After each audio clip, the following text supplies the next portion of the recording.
Hey, good afternoon, early evening. I would like to now call the meeting to order at 4 p.m. and Yvette will read the language under public content.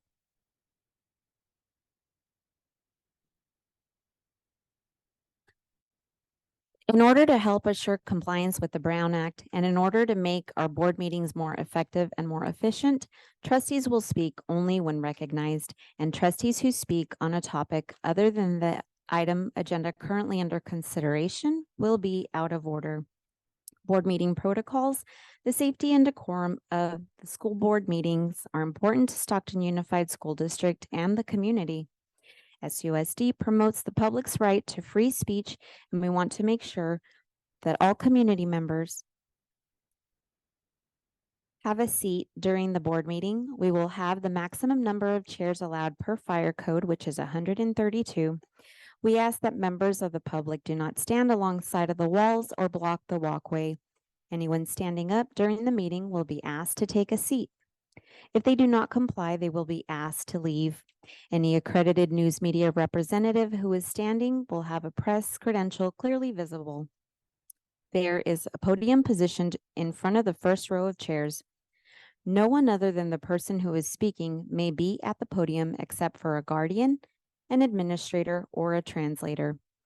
For safety, people may not line up behind the speaker to wait their turn. We want to give the person at the podium the time and respect they deserve. Each speaker will be allowed 3 minutes. Attendees are not allowed to enter that area past the table where board members are sitting. No profanity or obscenity.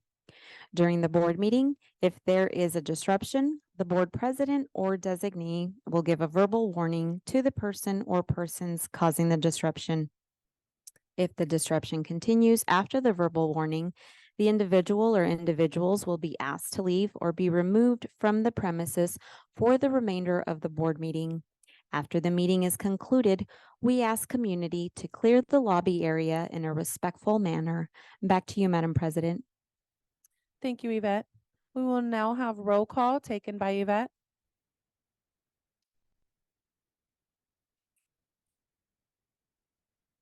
Vice President Stevens. Present. Clerk Colon. Present. Trustee Danair. Present. Trustee Mendez. Present. Trustee Rico. Trustee Rico. Absent. Trustee Zulueta. Also absent. President Angel Ann Flores. Present. Student Representative Isaac Campos from Edison High School. Present. Back to you, Madam President. Thank you. Now moving on to our student board representative report by Mr. Isaac Campos of Edison High School. Welcome. Thank you. Good afternoon. So there's a lot to go through. So I'll go over the board celebrations and reports for each comprehensive high school. For Edison, in November, Edison Vikings Theater Company performed Puffs. The students put on an amazing performance in the Harry Potter spinoff. On November 16th, Edison CSM Brenda Mansfield retired after 25 years of service. We wish her all the best in the next chapter of her life. At the recent AVID National Conference, Edison teachers Mr. Sandoval and Mrs. Estrada shared information on the AVID Scholar Athlete Program, which was geared at recruiting athletes into the AVID program. The JROTC Viking Battalion hosted its first Raider Challenge at Edison High School, competing against 4 other JROTC programs in the area. The JROTC Viking Battalion would like to thank Dr. Rodriguez for coming out and participating in their physical training last week. Edison's BSU would also like to thank Dr. Rodriguez for making it a priority to attend their meeting and connecting with the students. For the first time in 12 years, biology students had an opportunity to dissect frogs in class. Students expressed many emotions during this activity, from anxiety to excitement, but it was a great learning experience for all. Since the start of the school year, Edison had been teaming up with Delta Food Bank. Each month, we have hosted a mobile farmers market, which has provided hundreds of families in our community with free groceries. The Native American Indian Center hosts dance classes at Edison every Monday at 4:30 p.m. On Wednesday, they will be holding their annual winter gathering. In Viking athletics, Edison hosted the Winners Classic. JV boys basketball won the Cartwright Classic in Elk Grove. Varsity boys soccer won the championship at the Stevenson School Championship in Pebble Beach. So go Vikings. For STAG, we would like to congratulate FFA on their stellar performance at their Motherlode section speaking contest with over 200 students competing. STAG had 2 students place 7th, 1 place 4th, and another in 2nd. November 30th through December 2nd, STAG hosted the longest running basketball tournament in the county, the Joe Nava Men's Basketball Tournament. From December 7th through 9th, the STAG hosted the successful Delta Queen Basketball Tournament, taking 2nd place. On December 11th, STAG hosted a FAFSA workshop, helping family receive money to attend college. December 11th as well, San Joaquin County District Attorney's Office presented to STAG students regarding prevention of fentanyl use. On December 14th, STAG will be hosting a winter choir concert in the STAG Theater from 7 p.m. to 8 p.m. Admissions will be free, so please come out and enjoy the stylistic sounds of the STAG Choir, led by world-renowned music instructor Mark Swope. At Cesar Chavez High School, SUSD held their safety council at Chavez. Chavez students participated in a student panel in order to provide student voice. Chavez last week held a zone concert where our elementary schools showed off their music programs. We have also held our winter concert for choir, dance, and strings. This Friday, we will have our winter mariachi concert. Metra participated in the CHP annual toy drive, and each of our grade levels have had an assembly. Our last one for term 1 was 11th grade, where we highlighted student success at Chavez. CTE business students have begun to roast a Chavez blend of coffee. It will be available for sale. Last but not least, we would like to celebrate Dominic Marciel on receiving the prestigious Questbridge Scholarship. This scholarship is for 4 years paid at Denison University. The scholarship covers the cost of attendance, including tuition and fees, housing and food, books and supplies, travel expenses, and any all-match scholarship packages. He will have no parental contribution and have no student loans. For Franklin, leadership is assisting to host Special Olympics at Franklin on Wednesday. Plus is continuing to host positive behavior assemblies. This week for Spirit Week was kicked off with Pajama Day, and they're hosting a free mobile farmers market on the 14th. Parents by Choice will educate parents about seasonal depression and provide tips on how to cope with seasonal depression during this winter at our parent workshop December 12th. Basketball went to Tokay round robin tournament, and Jesus Medina scored 31 points and was named player of the game. Eric Lazaro scored 22 points. Joe Boyce made 7 rebounds, 2 steals, 6 assists, and scored 23 points. Way to go, Yellow Jackets. And that is all. Thank you.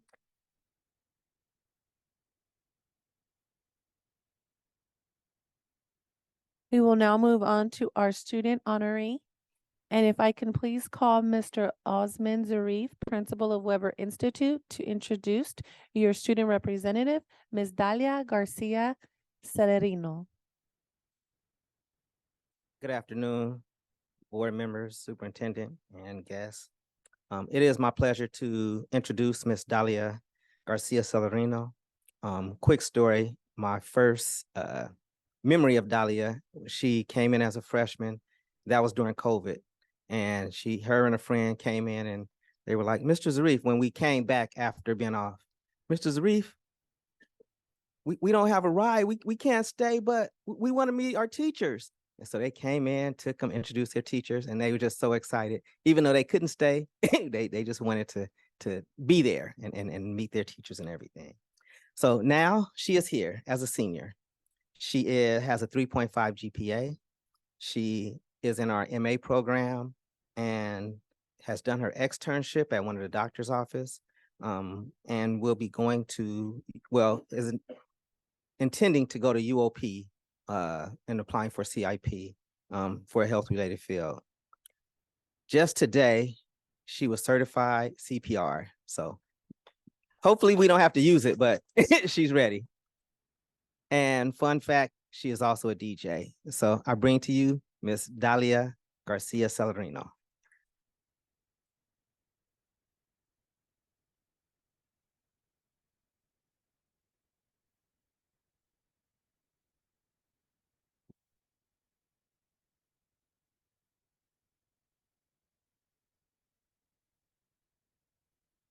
I taste my own sweat falling down to my dry lips. The sun is as hot as a burning fire. I can feel flames on my back.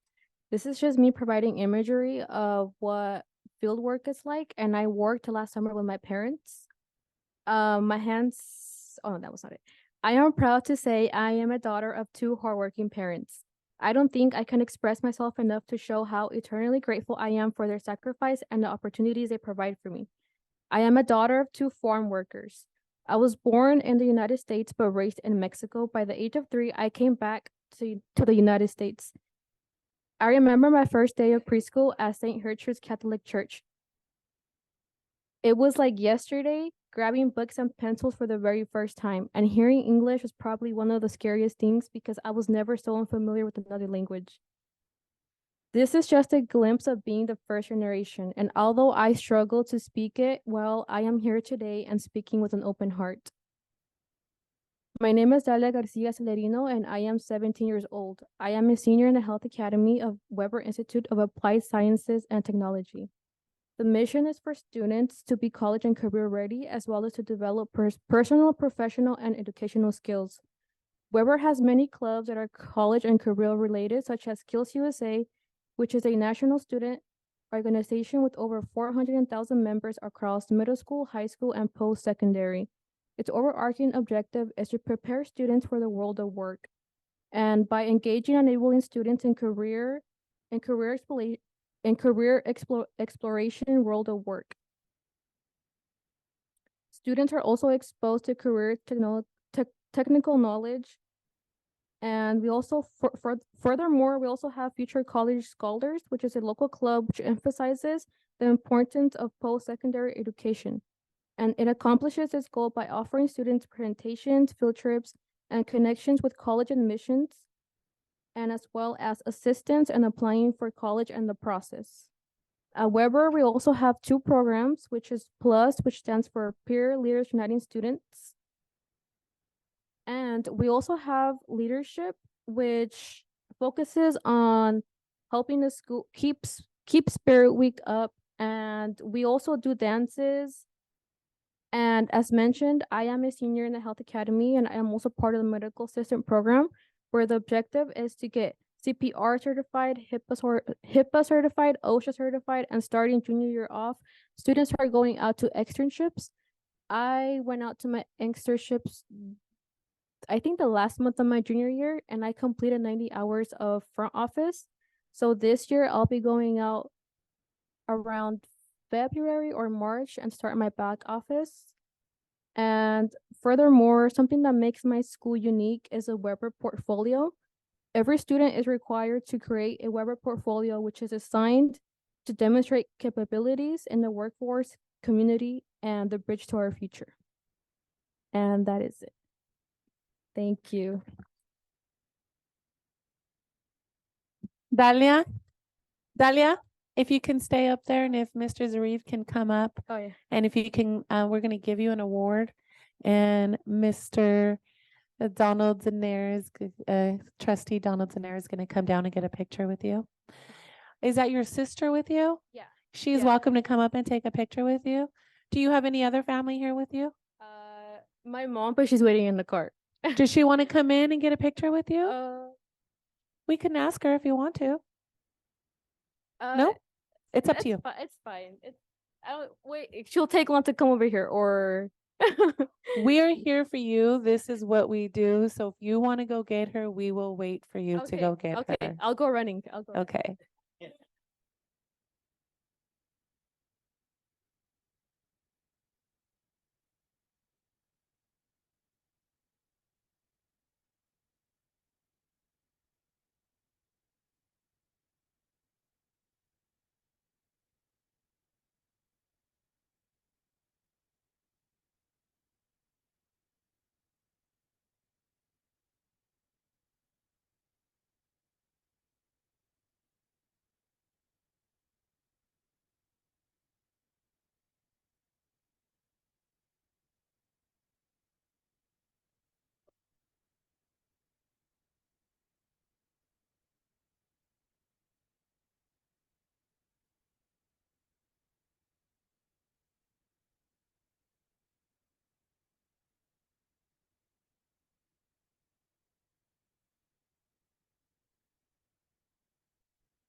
Felicidades.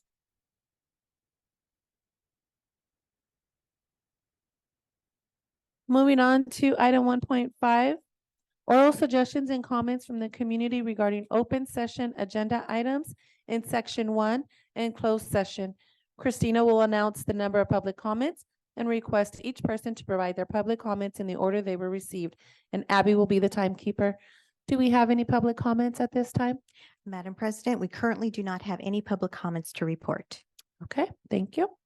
We will now move on to item 1.6, which is public employee discipline dismissal release. That's only if we have any items, and I don't believe we do. Okay, we do not, so we'll go ahead and move on to item 1.7. And from here on out, Dr. Rodriguez will take over. Yeah, thank you so much. So may I please have a motion to appoint the board president? I motion to appoint Kenita Stevens as board president. And I'll second. Great. Is there discussion on the motion? Seeing none, roll call vote, please. Trustee Stevens, Of course. trustee Colon, Yes. trustee Daner, Yes. trustee Mendez, Yes. trustee Rico, Yes. trustee Zulueta He's absent. is absent. Trustee Flores. Yes. Motion passes 6-0 with trustee Zulueta absent. Thank you so much.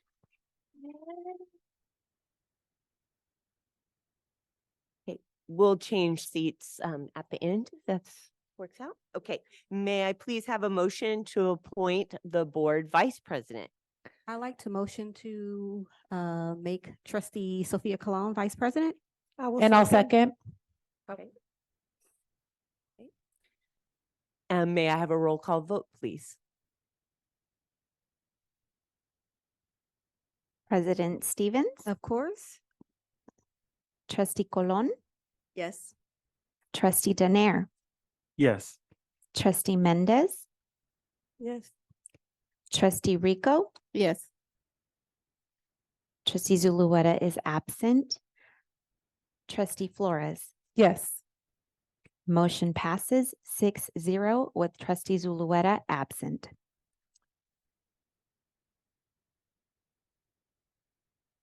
Okay. May I please have a motion to appoint the board clerk for Stockton Unified School District? I'd like to motion to select Donald Donaire for board clerk. Flores seconds. Okay, any discussion? Seeing none, roll call vote, please. President Stevens, Of course. Vice President Colon, Yes. trustee Daner, Yes. trustee Mendez, Yes. trustee Rico, Yes. trustee Zulueta is still absent. Trustee Flores. Yes. Motion passes 6-0 with trustee Zulueta absent. So we will now move and the new board president will lead the remainder of the board meeting.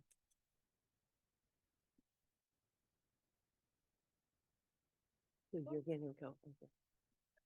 And then you're gonna come over one.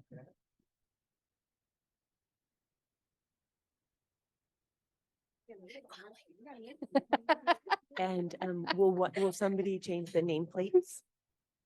I do.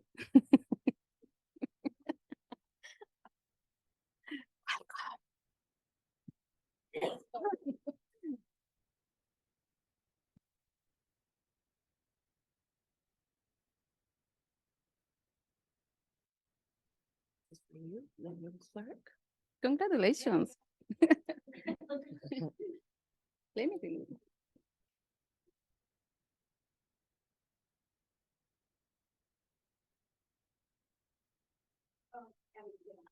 Ah.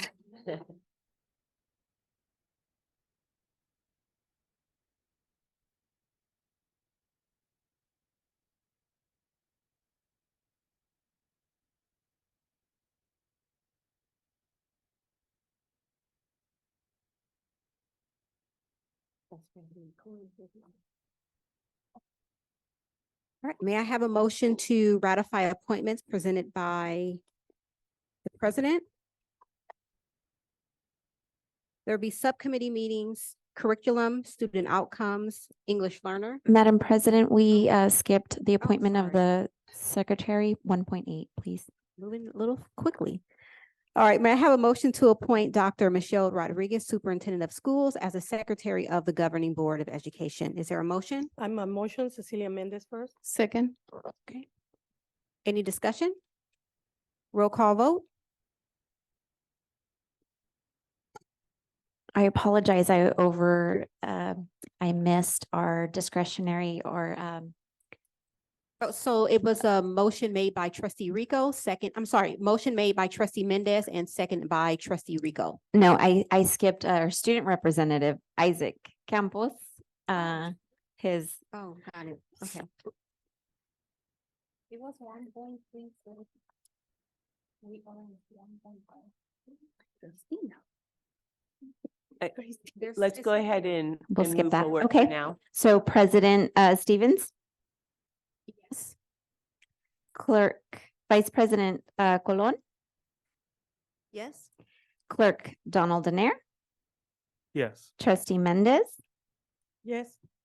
Trustee Rico, Yes. Trustee Zulueta is still absent, Trustee Flores. Yes. Motion passes 6-0 with Trustee Zulueta absent. Thank you. Moving on to item 1.9. May I have a motion to ratify the appointments presented by the president? I motion to ratify. Is there a second? Second. Any discussion? No discussion. Roll call vote? President Stevens, Yes. Vice President Colon, Yes. Clerk Danair, Yes. Trustee Mendez, Yes. Trustee Rico, Yes. Trustee Zulueta is absent, Trustee Flores. Yes. Motion passes 6-0 with Trustee Zulueta absent.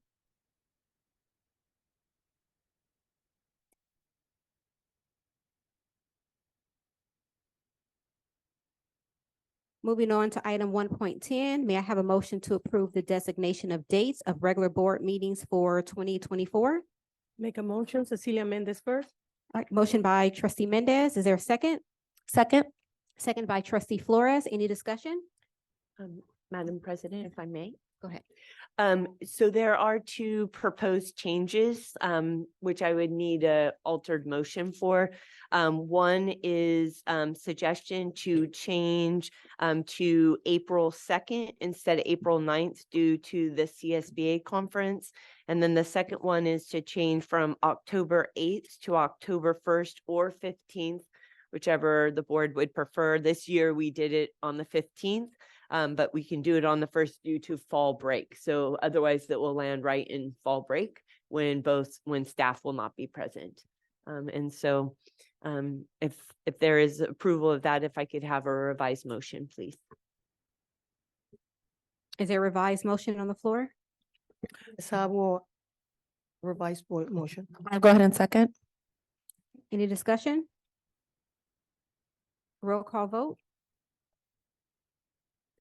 President Stevens, Yes. Vice President Colon, Yes. Clerk Danair, Yes. Trustee Mendez, Yes. Trustee Rico, Yes. Trustee Zulueta, Yes.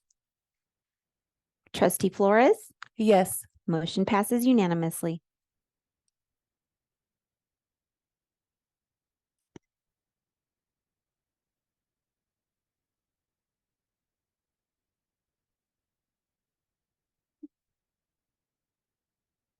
All right, moving on to item 1.11. Our new vice president will announce what the board will consider in closed session. Over to you, Madam Vice President Cologne.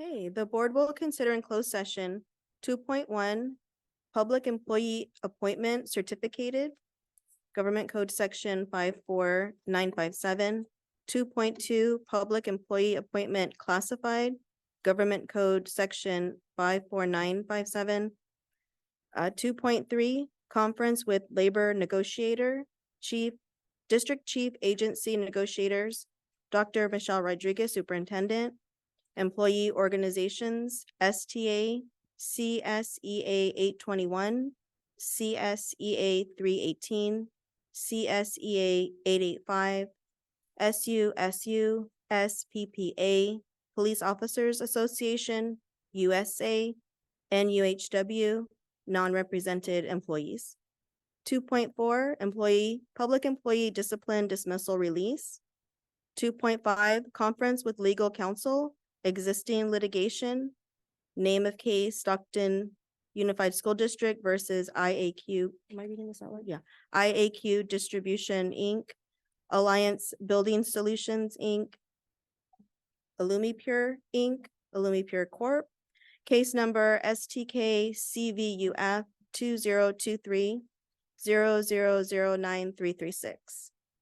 2.6, conference with legal counsel, anticipated litigation, significant exposure to litigation under subsections D2 and E3 of Government Code Section 54956.9, claim number 620335.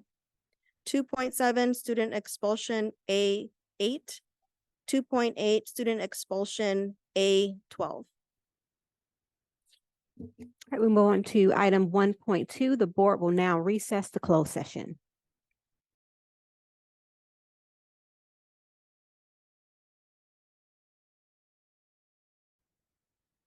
And Yvette will read the language under public content. Thank you, Madam President. In order to help assure compliance with the Brown Act and in order to make our board meetings more effective and more efficient, trustees will speak only when recognized, and trustees who speak on a topic other than the agenda item currently under consideration will be out of order. Board meeting protocols. The safety and decorum of the school board meetings are important to Stockton Unified School District and the community. SUSD promotes the public's right to free speech, and we want to make sure that all community members, parents, and students are able to participate in a safe environment. We want to ensure all community members have a seat during the board meeting. We will have the maximum number of chairs allowed per fire code, which is 132. We ask that members of the public did not stand along the side of the walls or block the walkway. Anyone standing during the meeting will be asked to take a seat. If they do not comply, they will be asked to leave. Any accredited news media representative who is standing will have a press credential clearly visible. There is a podium positioned in front of the first row of chairs. No one other than the person who is speaking may be at the podium except for a guardian, an administrator, or a translator. For safety, people may not line up behind the speaker to wait their turn. We want to give the person at the podium the time and respect they deserve. Each speaker will be allowed 3 minutes. Attendees are not allowed to enter the area past the podium where board members are sitting. No profanity or obscenity. During the board meeting, if there is a disruption, the board president or designee will give a verbal warning to the person or persons causing the disruption. If the disruption continues after the verbal warning, the individual or individuals will be asked to leave or be removed from the premises for the remainder of the board meeting. After the meeting is concluded, we ask community to clear the lobby area in a respectful manner. Back to you, Madam President. We will now move on to our Pledge of Allegiance. Kennedy Plus students could not be here tonight, so we will have Miss Tiffany Ashworth leading us. We ask that you all rise.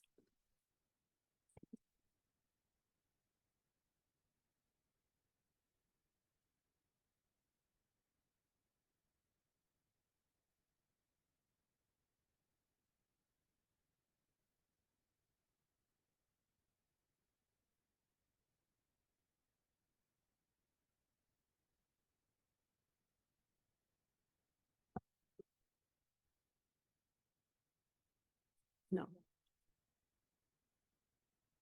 Yeah. All right, we'll move on to item 4.2, action taken in closed session, and that will be led by our new Vice President, Miss Sophia Cologne.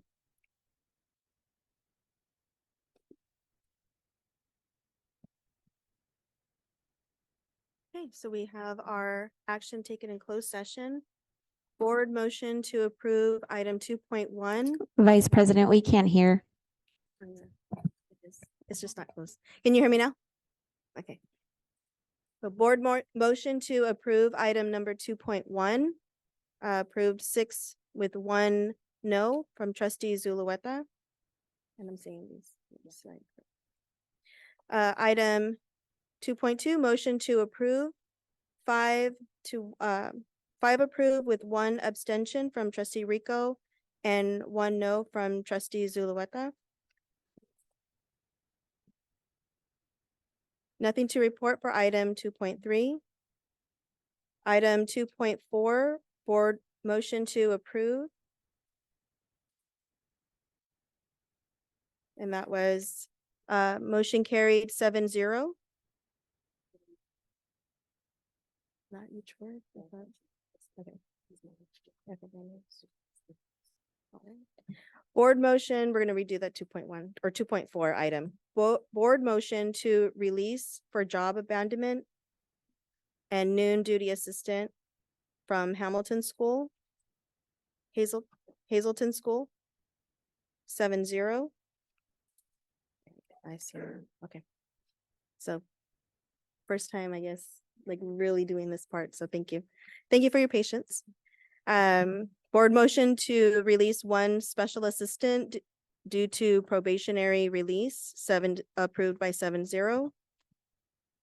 Board motion to release for job abandonment, 1 noon duty assistant, approved 7-0. Board motion to approve settlement agreement and general release, irrevocable resignation in lieu of termination effective December 31st, 2003. School bus driver transportation department. So it was approved, motion to approve 7-0. Then we have board motion to approve a probationary release of 1 health aide, 7-0. Board motion to approve probationary release of 1 noon duty assistant at Elmwood Elementary, 7-0. Thank you. Okay, then we have item 2.5 is info only. So nothing to report. We have item number 2.6, board motion approved.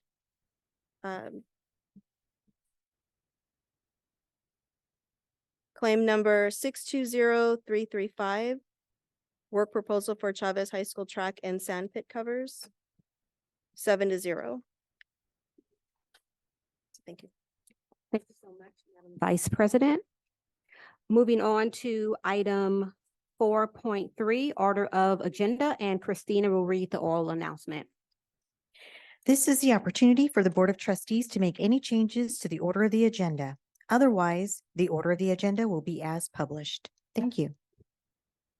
Is there a motion to approve the order of the agenda? I'll make a motion. Is there a second? I second. Any discussion? Roll call vote? President Stevens, Yes. Vice President Colon, Yes. Clerk Donaire, Yes. Trustee Mendez, Yes. Trustee Rico. Trustee Absent. Rico has stepped Absent. away. Trustee Zulueta, Yes. Trustee Flores. Yes. Motion passes 6-0 with Trustee Rico absent.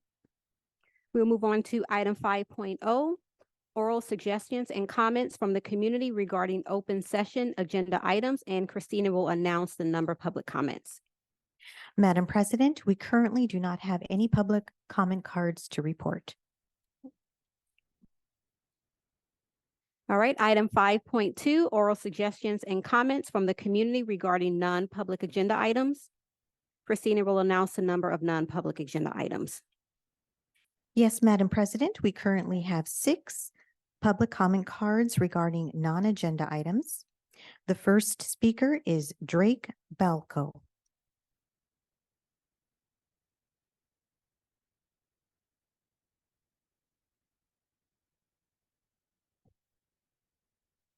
Good afternoon.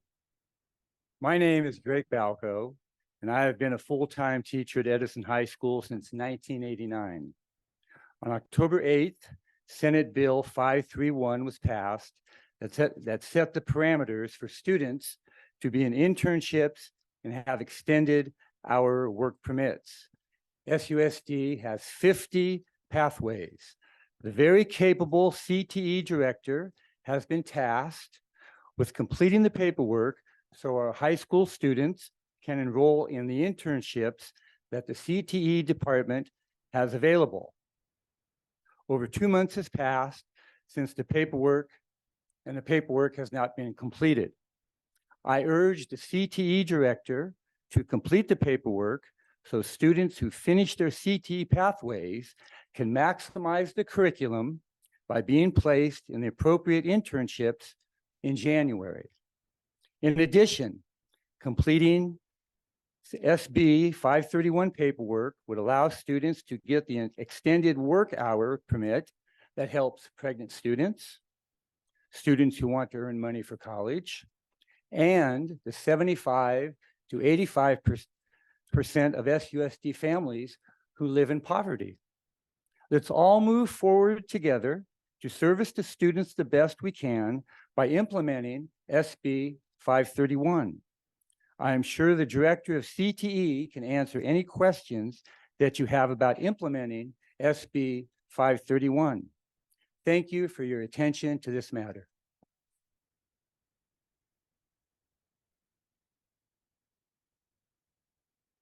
The next public comment is from Dr. Jason Murphy.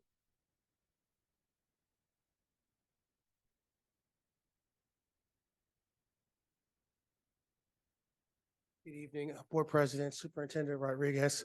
I just wanted to take an opportunity to thank the CTE Director, Mr. Nathan Haley, for supporting the Research and Accountability Department this year with 8 interns. They were actually here as part of their internship, and they participated in watching the appointment of the new board leadership and the reappointment of the superintendent of schools as the secretary of the board.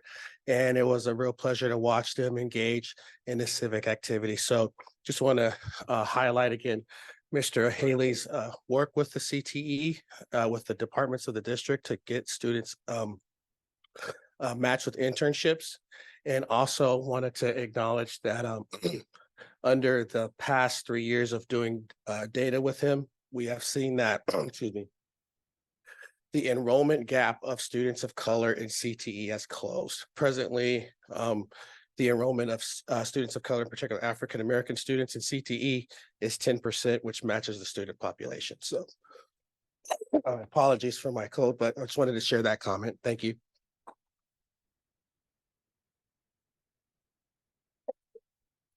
The next public comment is from Ms. Bernadette Armenta.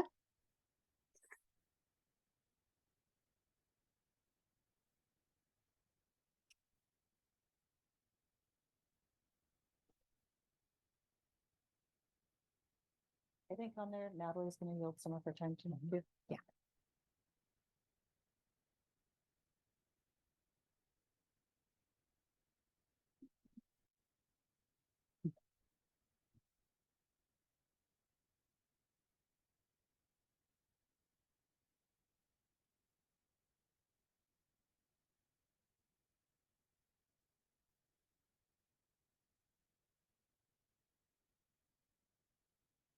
Okay.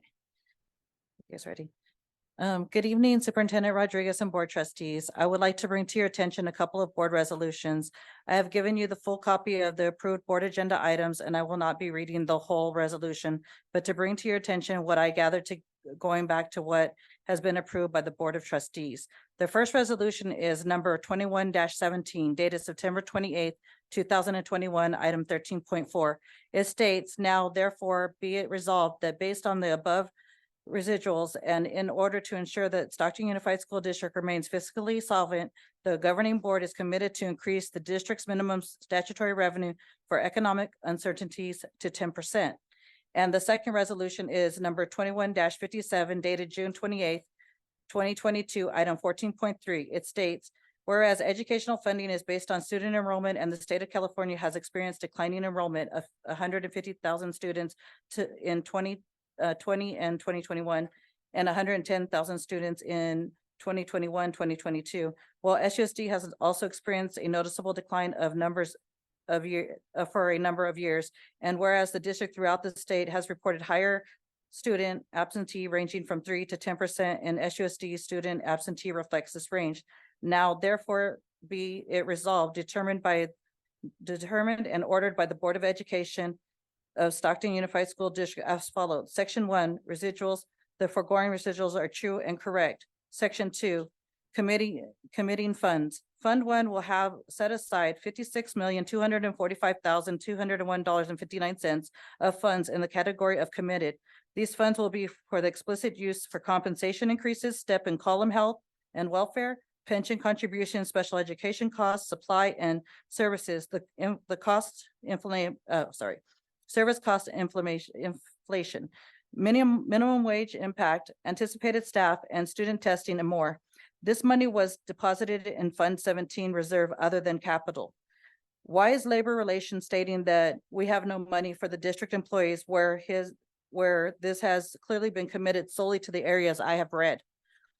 The district revenue only needs to have a minimum of 3%, but the district has 10% in reserves, according to the board resolution. This allows for some wiggle room to negotiate for all bargaining members. Correct me if I'm wrong, but this is part of a 3-year mandated budget report for 21-22, 22-23, and 23-24. We were told on December 1st about the no spousal rebate, the step increments and pension contributions. We were not given this information regarding the reserve change from 3% to 10% or the 56 million in Fund 1. Why isn't this presented at the time? The district state, this is all they all have to offer us. And I believe most of us felt like it was a take it or leave it. There was no raise for 22-23, and now again, we are being offered a one-time money off the salary schedule because of the step increments. The district should have. Ms. Armenta, your time is up. That's 3 minutes, right? Yes. But Natalie yield her time to me. Yes. So that's 6, right? So she would have to come up and yield her time. Oh. Miss Natalie Cabrera, would you mind coming up to the podium?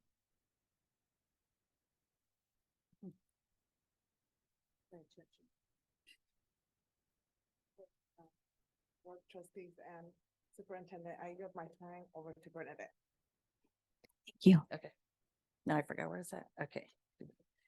There was no raise for 22-23, and now again, we're being offered a one-time money off the salary schedule because of the step increments. The district should have been working on step increments a long time ago with the increasing cost of living.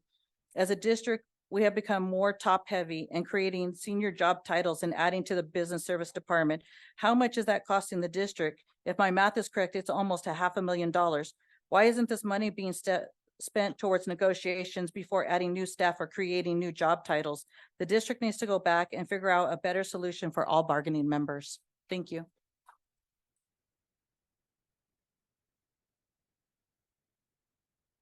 The next public comment is from Ms. Louise Barros.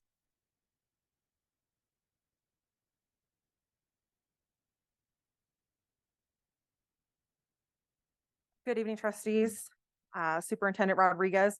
I just wanted to note that the Chapter 821 CSEA bargaining team noticed that the closed session agenda had the family engagement specialist as an appointment. Just so you know, 821 hasn't completed the impacts and effects bargaining for this job description. So not really quite sure why the district's seeking to appoint somebody for a job description that hasn't been fully negotiated yet.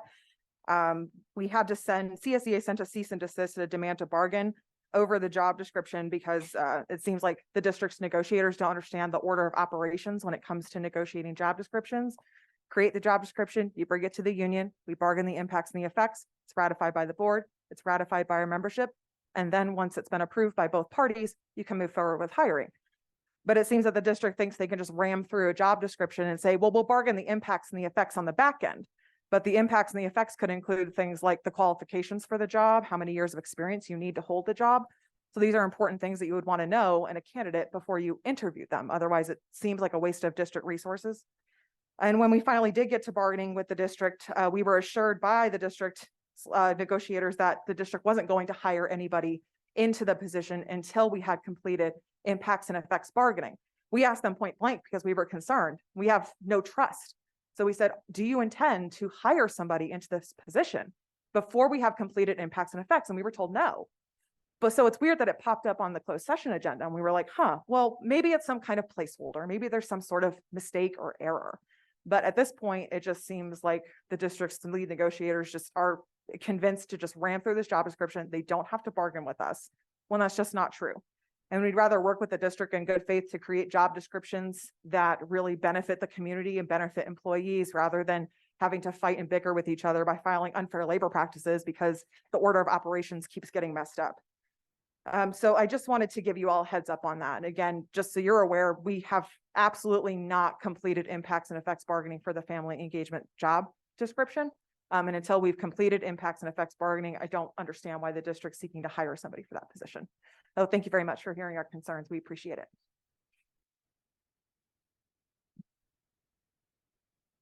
The next public comment is from Mr. Bobby Bivens.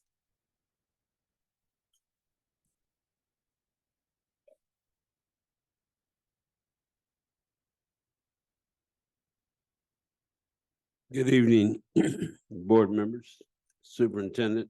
My name is Bobby Bivens, and I'm the president of the Stockton NAACP. That's the National Association for the Advancement of Colored People, and colored people come in all colors. So we welcome your membership to our organization, and we seek it. I want to thank the board members and employees that attended our Freedom Fund banquet at the end of November. And this is an annual event that we give to raise money for scholarships and also to generate revenue for our offices for the free services that we provide to the community and organizations. You all may know or may not know that we recognized Angel Ann Flores as a freedom fighter this year, one of our freedom fighters, for the work that she has done fighting for education for children and being the person, the only person that spoke up over the last previous, before this board came into place on the behalf of Black children. So we wanted to thank her for that work. And again, I want to say thank you to you. I'd say thank you for the service as chair over the last year. You've done a good job. We appreciate you. And now that that year has gone past, maybe you can get some peace and not have all these insane people trying to make you be like them. Lastly, I would like to say congratulations on the behalf of the NAACP to the new chair, Kenitha Stevens. We look forward to your continued good work, and we look forward to more progress on the behalf of the board. We appreciate the work that the board has done in making progress over the last year for sure, and for looking out for all children and not discriminating against any, hopefully. We are here to serve, to work with you. We invite you to participate in our 5K, 10K run on January the 13th, right over here in front of City Hall. We raise revenue for mental health programs for children. So it's an event that we're looking out for children as well. So I want to say thank you and congratulations, Kenitha. And we have some flowers and a card for you. So if you'll come and get them.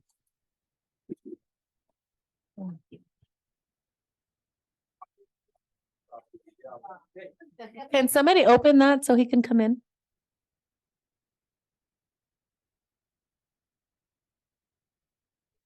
No, come on up and get a picture.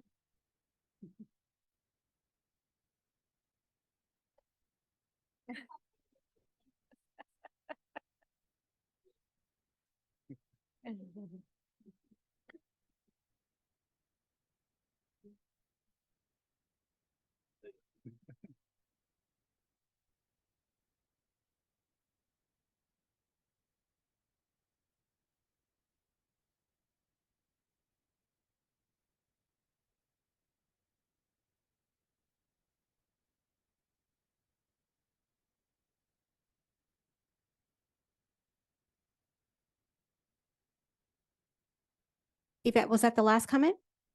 Okay, perfect. All right, thank you so much. We'll move on to item 6.1, approval of consent items, and Christina will read the oral announcement.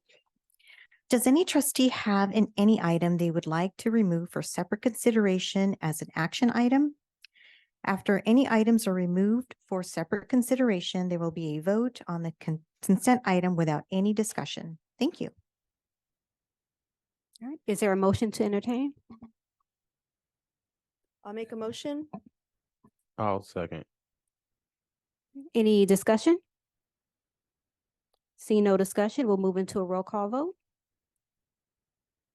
President Stevens, Yes? Vice President Colon, Yes. Clerk Denier, Yes. Trustee Mendez, Yes. Trustee Rico is still absent. Trustee Zulueta, Yes. Trustee Flores. Yes. Motion passes 6-0 with Trustee Rico being absent. Moving on to item 8.1, public hearing of contract negotiations between Stockton Unified School District and the Stockton Unified School District Police Officers Association and presentation of sunshine proposals. We will now open the public hearing. Is there a staff report? No. Is there a public testimony? Seeing none. Any trustee comments? Seeing none, we will now close the public hearing. Item 8.2, public hearing for reopener contract negotiations for the 23-24 fiscal year between Stockton Unified School District and the California Employees Association and its Delta Valley Chapter 821. CSEA 821 and a presentation of sunshine proposals. We will now open public hearing. Is there a staff report? Seeing none. Is there a public testimony? Seeing none. Any trustee comments? Seeing none, we will now close the public hearing. Moving on to item 9.1, approval. First reading of board policy, administrative regulations, and exhibit 6173, education for homeless children. I'll make a motion to approve. Second. Any discussion? We'll move into a roll call vote. President Stevens, Yes? Vice President Colon, Yes. Clerk Denier, Yes. Trustee Mendez, Yes. Trustee Rico is still absent. Trustee Zulueta, Yes. Trustee Flores. Yes. Motion passes 6-0 with Trustee Rico absent. Item 9.2, approval of first reading of the revision of AR 6173.1 and adopting BP and E1 6173.1, education for foster youth. I'll make a motion to approve. Second. Any discussion? Seeing none, roll call vote. President Stevens, Yes? Vice President Colon, Yes. Clerk Denier, Yes. Trustee Mendez, Yes. Trustee Zulueta, Yes. Trustee Flores. Yes. Motion passes 6-0 with trustee Rico absent. Back to you, Madam President. Item 10.1, board committee reports, and Christina will read the oral announcement.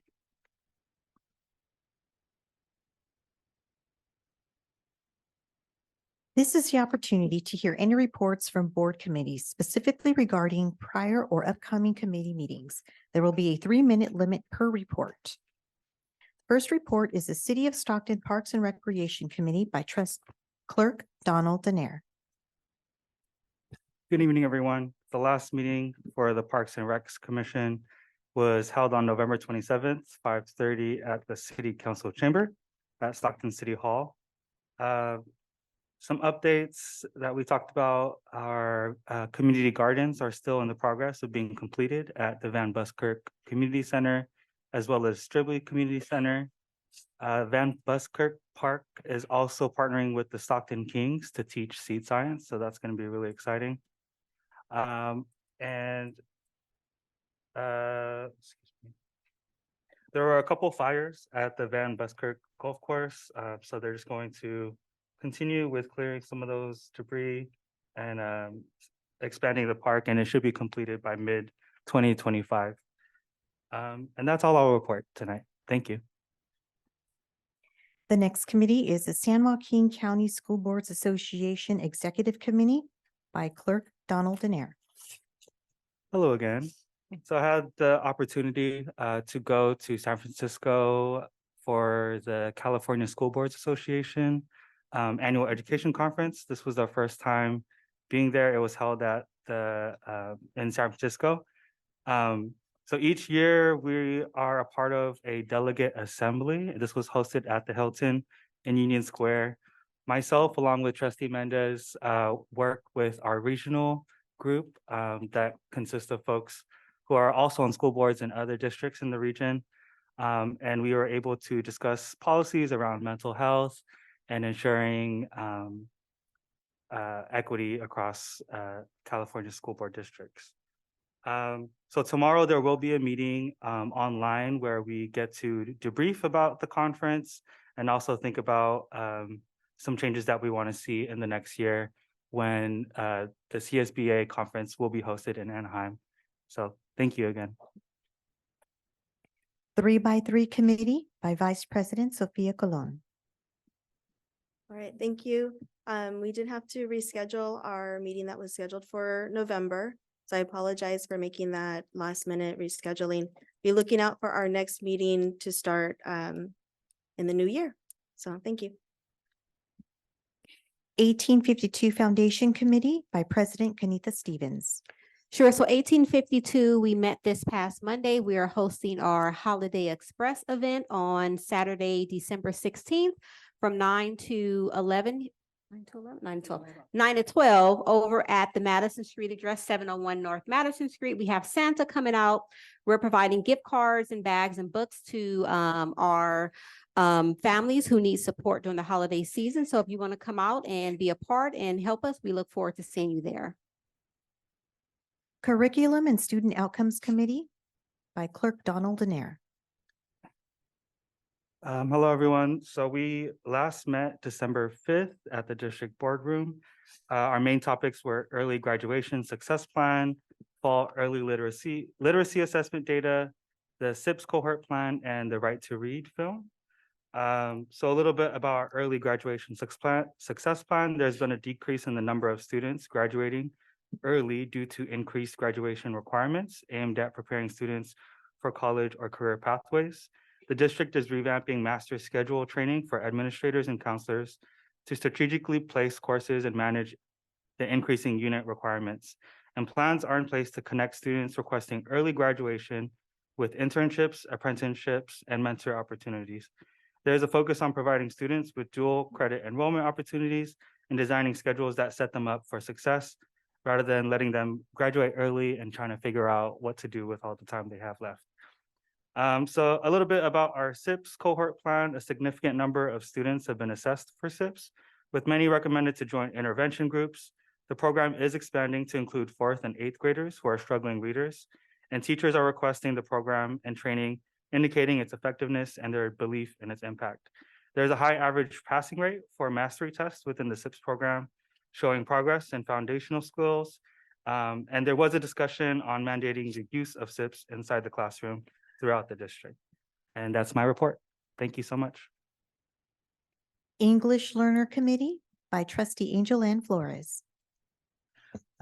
We had our last meeting in November, and we're still in the process of collecting data for our partnership with the district, with Stanislaus. And their conversations are moving along the way. And they're looking into the percentages of what we can partner with in the programs. It's sounding very, very positive. There was a survey issued to our teachers who were interested.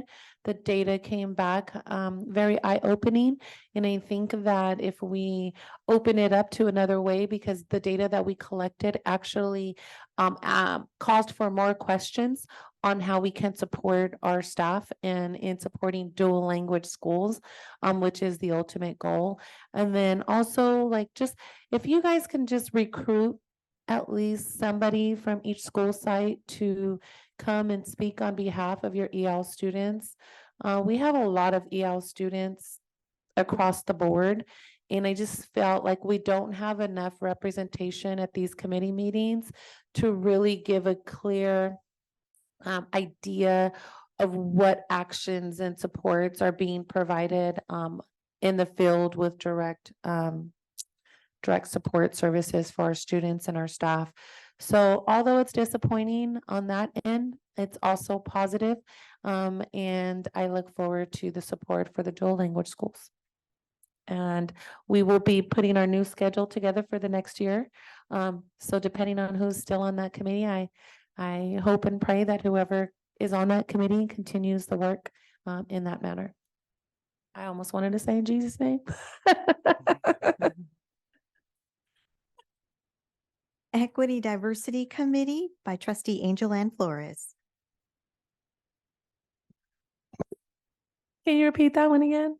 Which one are we doing? Equity Diversity. Equity. Okay, yes. So we now have an equity director. We have an equity plan. I was very happy with it. And Dr. Rodriguez, if she wants to explain a little bit more, I will yield my time to talk about it. But there's just a lot of work now being done. We actually have a plan, so that I look forward to seeing how that plays out and moving on with that. And again, that was our last committee meeting. So again, let's look forward to building more equity across the board for all of our students and staff at all levels. Safety and Student Conduct Committee by President Kanitha Stevens. I will yield my time over to trustee Cologne, who led our event. We co-led, I think. No? So I just want to say that we did have a really great turnout of students at our safety meeting that was held at Chavez High School. So we chose to have it there just to make sure we got more of our student input, that they could, in the area, that they could come and attend and give us their feedback. When we had our data dinner several months back, we heard a lot of great information, but something just kind of kept coming up for me, was just their referencing to restrooms. And so we decided to kind of put the two together. We got a really good update from our emergency team, our safety team, about all the different upgrades that we're really looking forward to, and then spent the other half listening to our students talk about their safety concerns with restrooms. And so I think having that space where they felt comfortable enough to share, there was like over 10 students or so in the upper grades, I want to say 11th and 12th graders, that just kind of just shared with us their experiences and also gave us some of their possible solutions. So I want to thank, we had Jillian, our school counselor, to program specialists. She led that discussion and really helped us along getting that information out. But once we got the students talking, I think they were, they kind of led us from there. Anything you want to add to that? No, I think it was a great conversation. We also had our mental health team in the building as well, and they talked about emotional emergencies. We never talk about that when we think about being in a situation where you can't breathe and you can't think and you become nervous. So they have some tools and resources. They will be doing some PD for staff as well to really look at how do we handle emotional emergencies.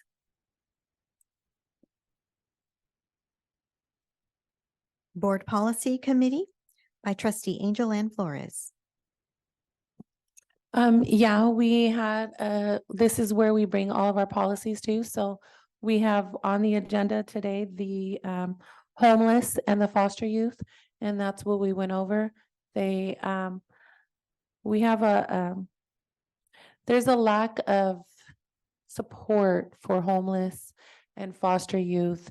And coming from being a teacher in juvenile hall, that's where a lot of our foster youth and homeless youth end up if they don't get the proper resources and programs and support in our daily, in their daily lives and in our school systems.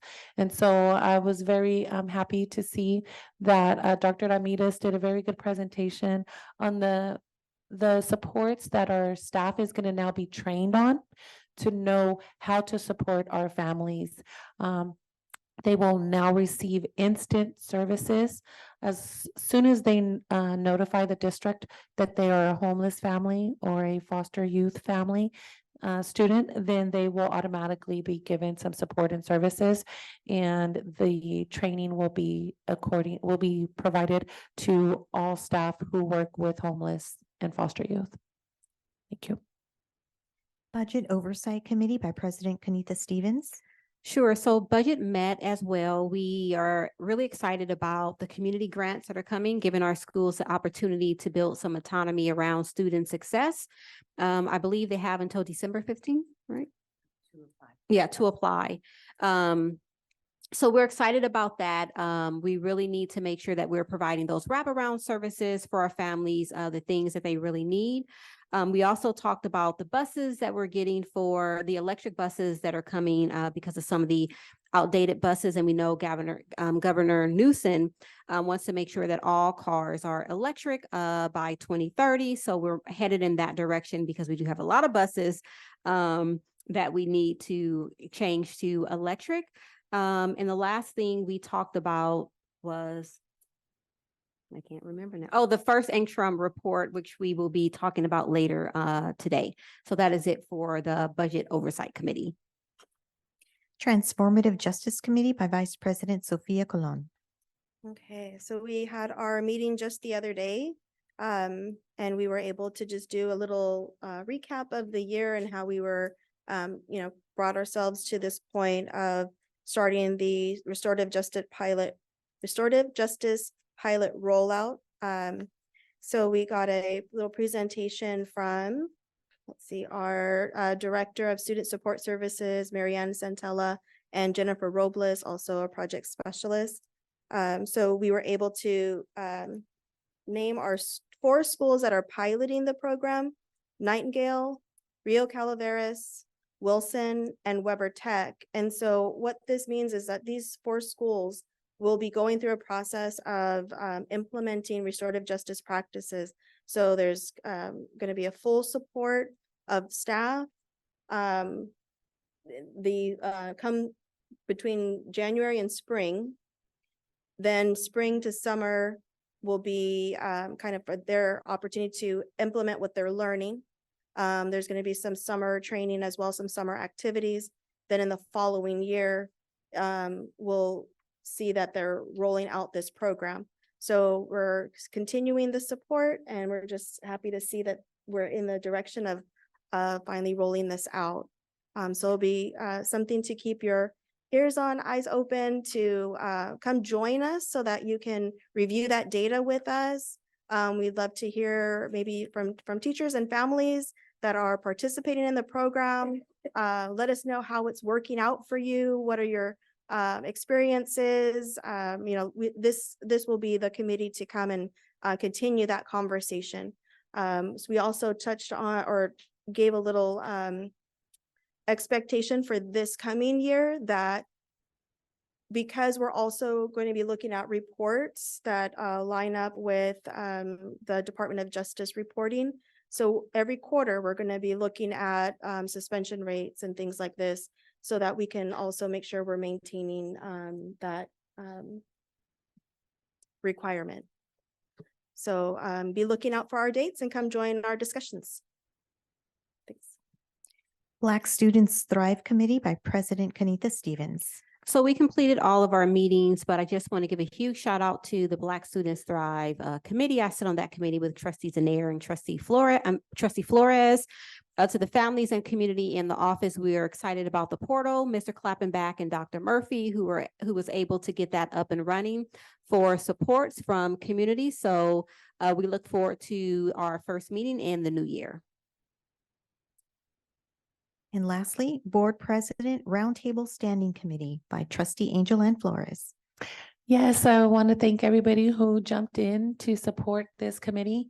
It was important to me to get everybody on the same page, on the same path, to just set the message and the tone that we are here to serve our students. But at the same time, we as leaders need to carry on that message, but still be treated with dignity and respect, and to be provided the support services and to be heard, and a platform to be to allow to speak on behalf of the net members that they represent. We were able to submit a survey. So if you were in a union leadership role or in a community leadership role, you were able to fill out a survey. They were simple questions. They didn't go into too much, to be fair and equitable, but they were still there just so that we can get a fair voice and voice our concerns on paper so that we can carry on the discussion and acknowledge where our weaknesses are and where our strengths are so that we can continue to move our bus forward.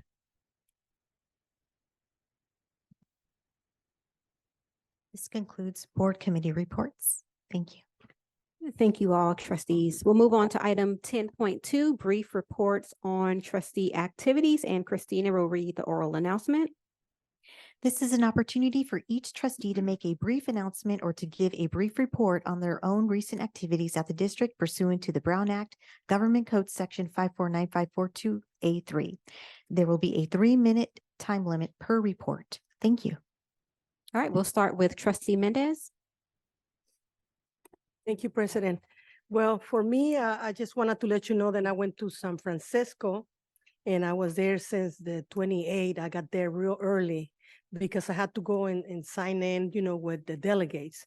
And we got to get our keys and everything, what we had to do, also voting. It was very, very hard to get around because, I'm just getting better after my surgeries. But it was very interesting to see so many colleagues or delegates over there. And we have a lot of good discussions, how we do it in the schools. They were very interested in all the good publicity that our district is doing. Region A was very excited of seeing all these motivating, our district to look in the media, our videos. They were very impressed, and I was very happy, to talk to them about how the process was going in.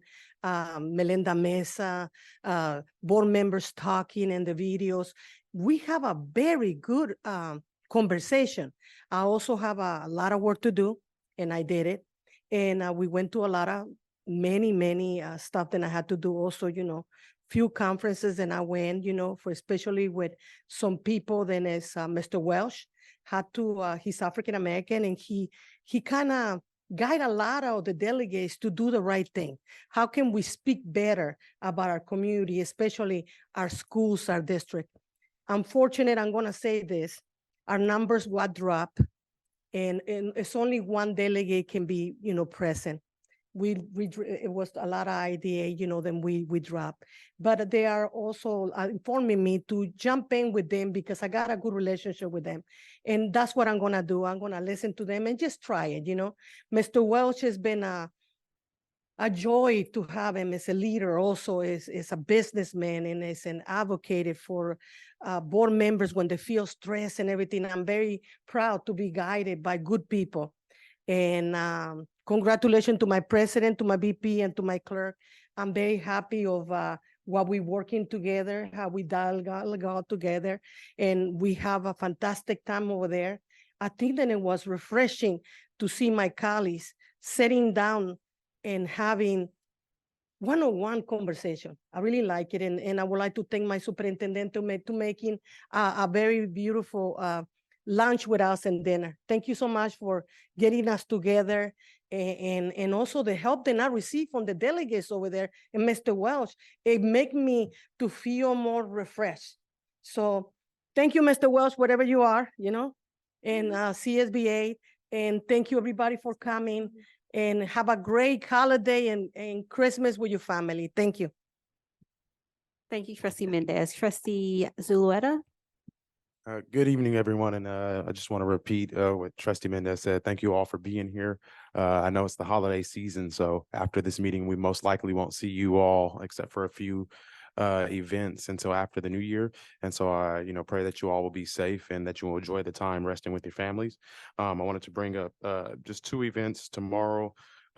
December the 13th at Edison High School. There's going to be the winter gathering for our Native American and Indian families. That's going to be from 5 to 7:30. And then the ladies here and our executive assistants, they've been really promoting the families in transition, fundraiser piece. And so if you have the opportunity, if you have not done it already, go upstairs to the second floor foyer, check out the Christmas tree that's up there. As of this morning at 9:45, when the email went out, there was about 20 families that are still in need. And so if you could grab a tag or two, they are due by tomorrow at the end of the business day. However, we still got about 20 families who could really use some support here in Stockton Unified. And I know that they would really appreciate it, as would the ladies who put on and set this up. So thank you again, ladies. And I look forward to seeing you all after the new year. Happy holidays. Thank you, trustee Zulueta. Trustee Flores? Yeah, I just want to first off say thank you to everybody who has reached out to support and check on me. It's no secret on my absence in the last board meeting, but I just want to address it that it's unfortunate, disappointing, and frustrating that when you sit up here and you advocate and you fight for your district and your students and your communities, and you just have a bunch of vindictive and revengeful people who can't accept the positivity work that you bring to the table. And so they go to all ends to try to negate the work that you've been doing. But those who know me know that I'm a woman of faith. Those of me know that I am a righteous woman. And those of me know that I will not stand down and allow this to occur. So I will be still serving in my seat. I know there are some that feel that maybe I should resign. That will never, ever happen. I will continue to serve my community with a righteous intent, with an honest intent, and I will fight this all the way to the courtrooms, to the community, and I will be sure to let everybody know that former President Angel Ann Flores is here, and I will continue to fight for what is right for our district. And if I have to continue to be that sacrifice and pick up my cross, then so be it, because this is my purpose. Thank you. Thank you, trustee Flores. Trustee Denier? Oh, my mic's already on. Hello, everyone. I don't have anything to report. I just want to share my gratitude. It's been 1 year since I've officially been on the school board. I'm really, really thankful for all the work that you all do here. I'm really looking forward to the new year and the work that we're going to keep doing. And happy holidays and happy new year. Thank you so much. Thank you, trustee Denier. Trustee Colon? Hey, so I'm really excited. There's so much that happened in these last couple of weeks. The end of, well, we'll start off with the young adult program had their first successful turkey trot. It was on the 17th. It was actually, it kind of started off kind of gloomy, but the clouds parted, the sun came out, and those kids, they walked, ran, and danced around their track. It was a lot of fun to cheer them on. My family and I, we were able to attend the Lincoln Band Review Parade competition. So we got to watch along with Trustee Stevens. We got to watch all the marching bands. And it just really brought back a lot of great memories of marching band. And it was really heartwarming to see so many families. I think we heard a lot of time from different people. It was just like a big crowd out there. So next year, mark your calendar because you won't want to miss it. It actually was a lot of fun. And remember, there's the parade and then there's the drum section. We don't want to miss the drum section next year because that's a lot of fun too. After Thanksgiving break, like it was mentioned, we had our annual education conference with CSBA. And I'll just recap by saying I learned a lot, re-inspired, reignited to kind of focus on our policies, focus on working together as a team and moving forward. I also attended the Building and Construction Trades Luncheon on December the 6th. And that was another opportunity to see so many different parts of the community coming together to support programs. They had pictures along showing the different programs of apprenticeships. And I just thought to myself, like this, when we think about the goal of what we are appointed to do here, elected to do, good things really do happen. And I was really happy I got to sit next to a connection here with iron workers, connected them with superintendent, going to be meeting with our CTE director, Nathan Haley, because the question came up, how can we help our students? And I was like, you know what? Here you go. Let's put these, make the connection and put these, the process to work here. So tomorrow, I'm completing my master's in governance with CSBA. We're going to be talking about human resource. Oh no, last month, we talked about human resources and collective bargaining. Tomorrow, we're going to talk about community relations and advocacy. And then we'll be done with that master's in governance course. So like my colleagues have said, happy holidays to everyone. It's been a wonderful year. Hope you all do get rest and we start the new year off back on track in the right direction. So thank you.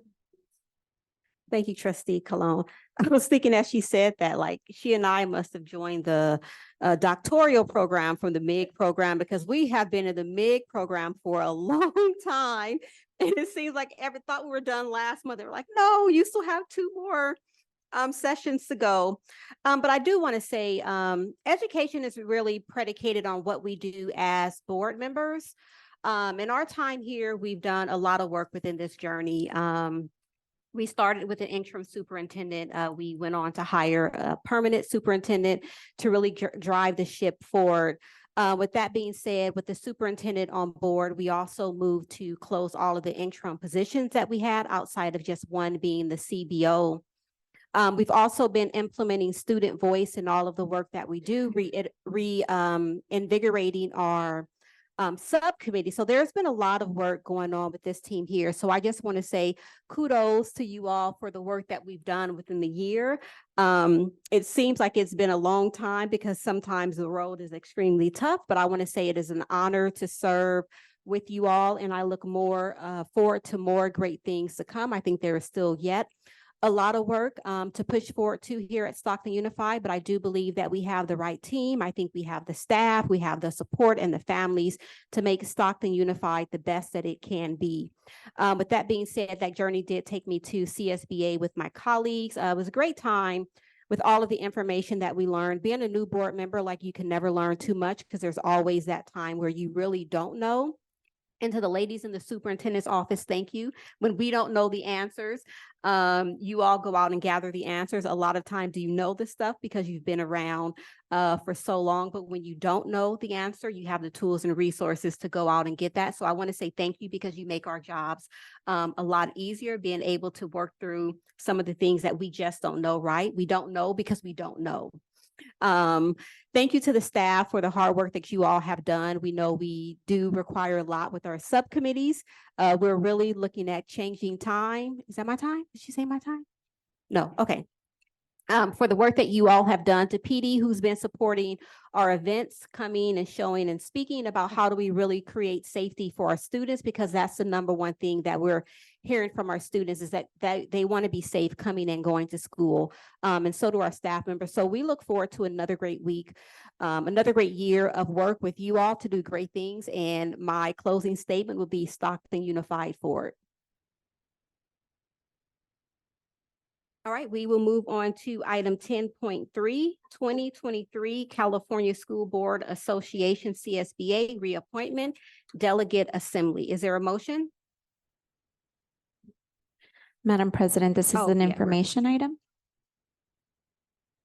Okay, information only. Someone presenting?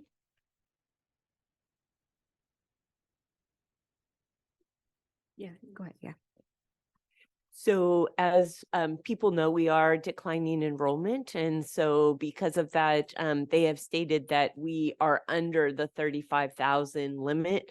According to our numbers, we're actually still slightly above it, but so we're still arguing that point. As was mentioned, Trustee Mendez is being encouraged by the delegate, and several delegate members actually came up to me about it, to try to still continue to be part of it. Her appointment ends March 31st, and then CSB delegate on January 6, 2023. The term from Donald Denaire will expire on March 31st of 2025. And so this is just informational item regarding the change to the one trustee after this next year. All right, thank you.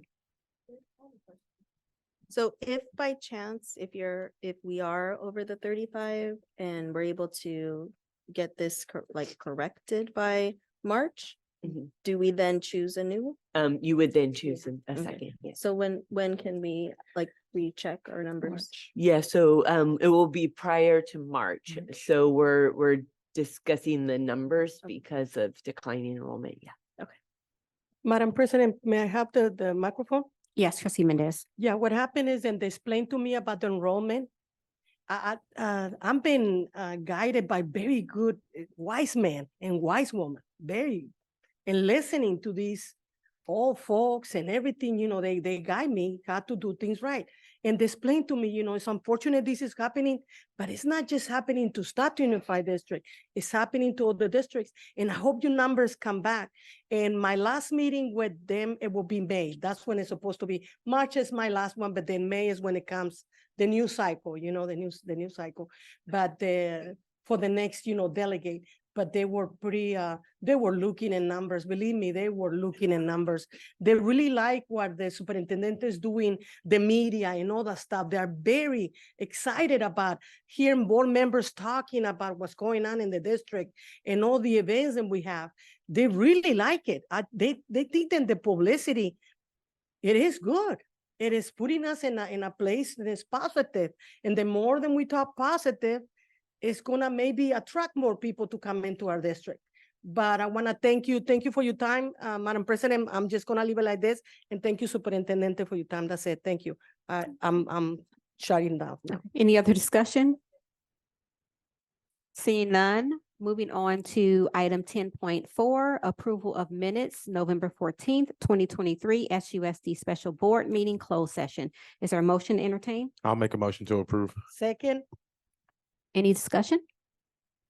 Roll call vote? President Stevens, Yes. Vice President Colon, Yes. Clerk Denaire, Yes. Trustee Mendez, Yes. Trustee Zulueta, Yes. Trustee Flores. Abstain. Motion passes 5-1-1 with Trustee Flores abstaining and Trustee Rico absent. Back to you, Madam President. Thank you. Item 10.5, approval of minutes, November 14th, 2023, SUSD Regular Board Meeting. Is there a motion? I'll make a motion to approve. Second. Discussion? Seeing none, roll call vote? President Stevens, Yes. Vice President Colon, Yes. Clerk Denaire, Yes. Trustee Mendez, Yes. trustee Zulueta, Yes. trustee Flores, Abstain. If you can also make a note that I'm abstaining because I was not here at that board meeting. okay. Motion passes 5-1-1 with trustee Flores abstaining and trustee Rico absent. Back to you, Madam President. Thank you. 11.1 Superintendent's Report. Yeah, thank you so much. So we have had some great days. So we started out the week really well. So once a month we go and we recognize staff members of the month. And so we went and did that on Monday. So they receive an orchid and they also receive a little banner that says Employee of the Month. So this month we recognize for classified, we recognize Ms. Flores at Edison High School. For certificated, Ms. Kong at Cleveland Elementary. And then for management, Ms. Castillo, our Director of Constituent Services. So if you want to see them plus all the other months, you can go on our website and see that.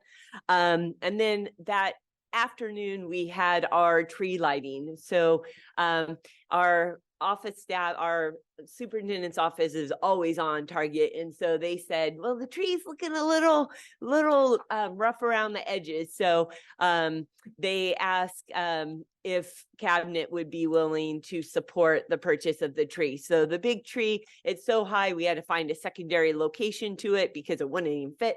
And so cabinet all pitched in and we purchased it. And then I did a cookie and hot chocolate and hot cider event for all staff. And I think everybody came out because it was packed in there and a good time.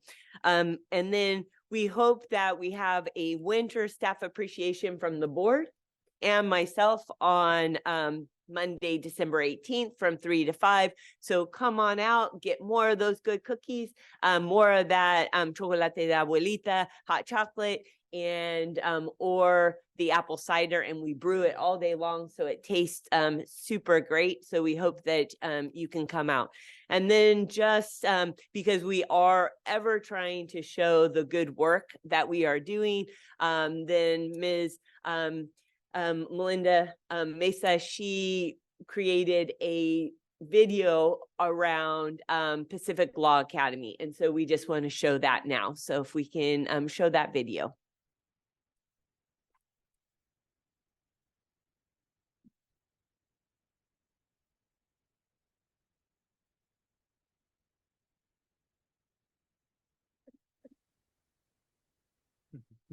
Stockton Unified has a lot to be proud of. I'm Melinda Meza with the Stockton Unified School District. We are at Pacific Law Academy in Stockton. Now, this campus is one example of a specialty school shining bright. We're going to do another redox in basic. Students at Pacific Law Academy in Stockton have a reason to hold their head high. They are excelling. The SUSD campus has a top-notch graduation rate, and students and staff are proud. I feel proud of my school and proud of all of the students that come here because we're all able to graduate. Because there's 3 O's. Jaden Jones is studying business and law. He hopes to become a contract attorney. And I can do that with real estate, perhaps even athletes if they have a contract that they have. This student found out about Pacific Law Academy because her siblings went here. She too wanted the experience PLA provides. I actually really like it because I think you get to build connections with your teachers in the way that you can't in the larger high school because your teachers are more understanding of you and they know you a bit more as a person. Pacific Law opened in 2010 right next to the Stagg High School campus. The graduation rate is high and the campus has been recognized by U.S. News and World Report. We have such a good support system at PLA where you could go talk to any of the teachers and they'll help you, help you through fulfill your A through G requirements if you even want to go ahead and take extra classes. Gloria McMaster is a graduate and a current college student. There's a lot of support. There's a really strong and built-in support system, both from the teachers, administration, students. Gloria and other students credit the staff at PLA. It is a safe environment. I mean, if you walk to any classroom, the kids are learning, they're working together. So we are very fortunate that we, catch students right away and like build on their relationships, how they treat each other, how they treat their staff. And so they can focus on learning. And I think that's what attracts the students and the parents here. Aiming for 100% support for a 100% graduation rate. In Stockton, Melinda Meza for the Stockton Unified School District.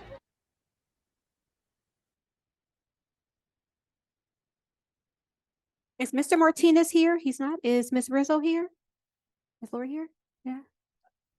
That's his director. So let him know. So we're proud of Mr. Martinez and Pacific Law Academy. May I address? Can I say something?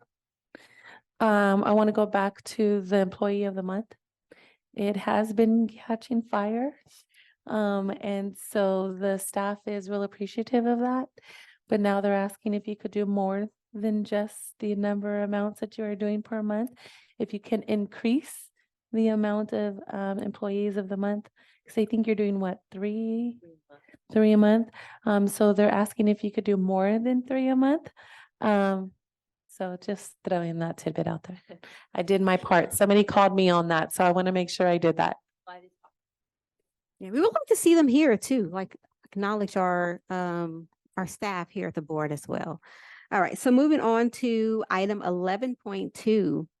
Approval for the SUSD Department of Public Safety radio upgrade with Motorola Inc. rough order magnitude ROM proposal utilizing piggyback bid number RA0521.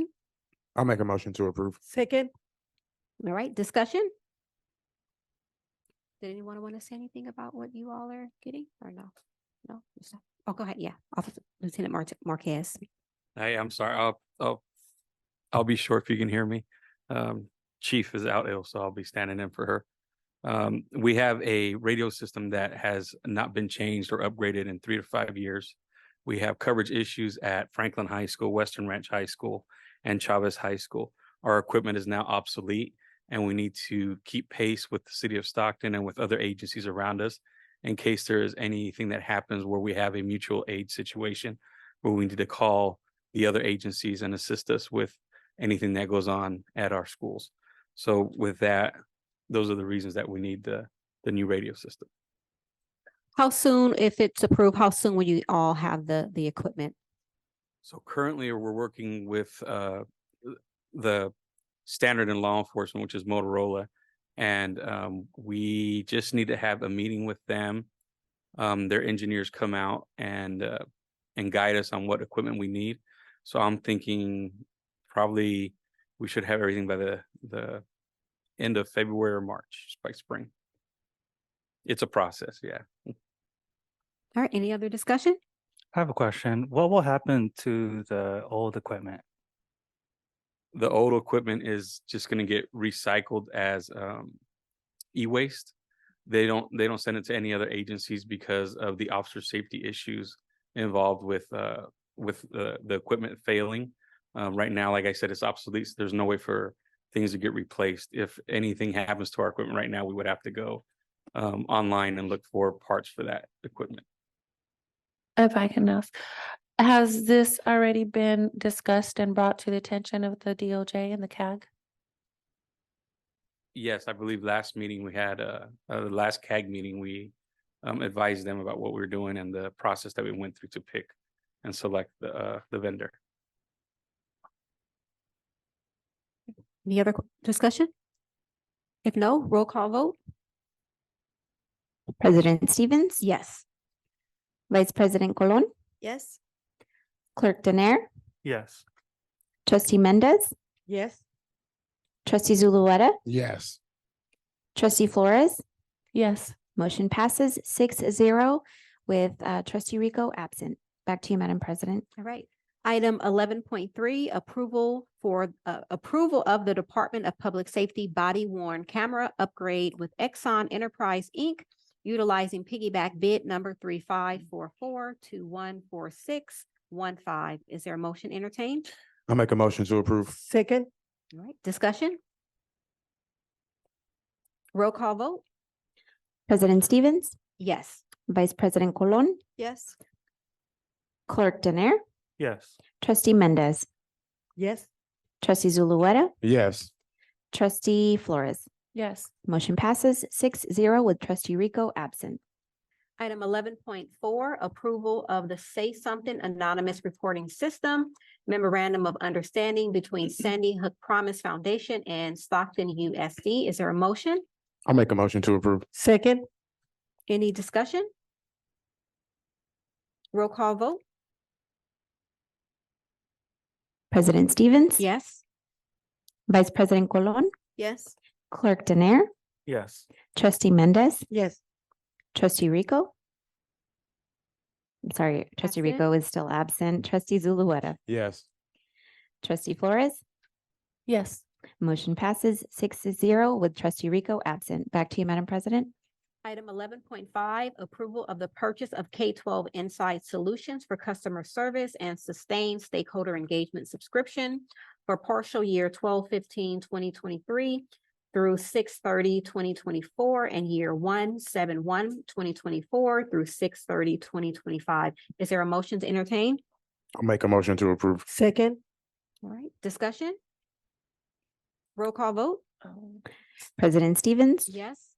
Vice President Colon, Yes. Clerk Denier, Yes. Trustee Mendez, Yes. Trustee Zulueta, Yes. Trustee Flores. No. Motion passes 5-1 no coming from Trustee Flores and an absent from Trustee Rico. Back to you, Madam President. Item 6.11, approval of Sown to Grow to provide technical assistance in whole child education planning, support, and grant preparation funded by Community Schools Grant. Is there a motion? I'll make a motion to approve. Second. Discussion? Can we hear a little bit about what exactly Sown to Grow will do for our community school grants? Yes, of course. So Dr. Ramirez is supporting this effort as well as Mr. Klappenbach. But what we have found, what we have been informed recently is that there likely is not going to be another cohort of funding due to the limited state funding that is occurring because of the budget shortfall. And then two, they are expanding the 5-year grants to have a 2-year extension. So it basically is going to become a 7-year grant.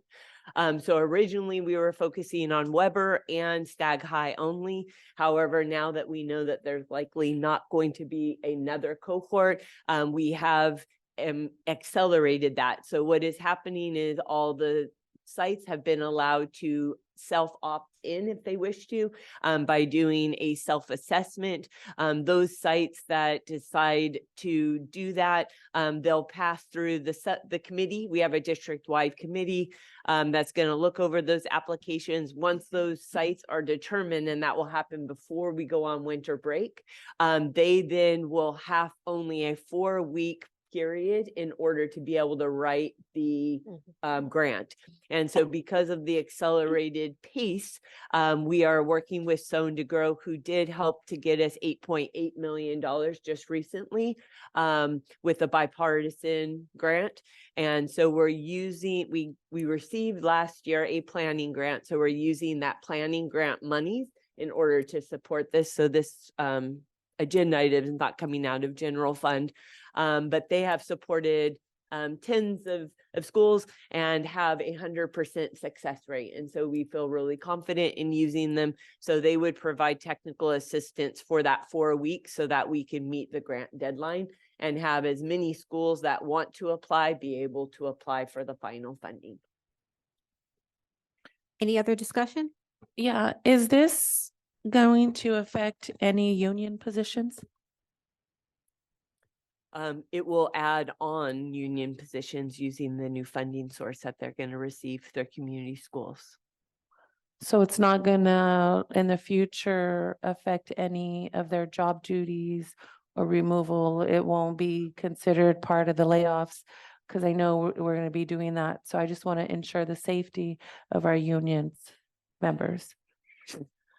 Yeah, we haven't had any questions about that, but there will be positions added, but there'll be SUSD positions and it will be within the grant. So one of the requirements is some type of community schools liaison, whatever we want to call it. Generally, that's a classified position, so that will be added. That's a requirement of the grant, requirement by the state. And then according to how they decide to use that funding, they may choose to hire a counselor. I mean, it's all going to be that's the great thing about community schools. It's all very context specific. So each school site will look at their allocation of funding and then they will hire staff accordingly. And that's another reason why we are glad about the 7-year.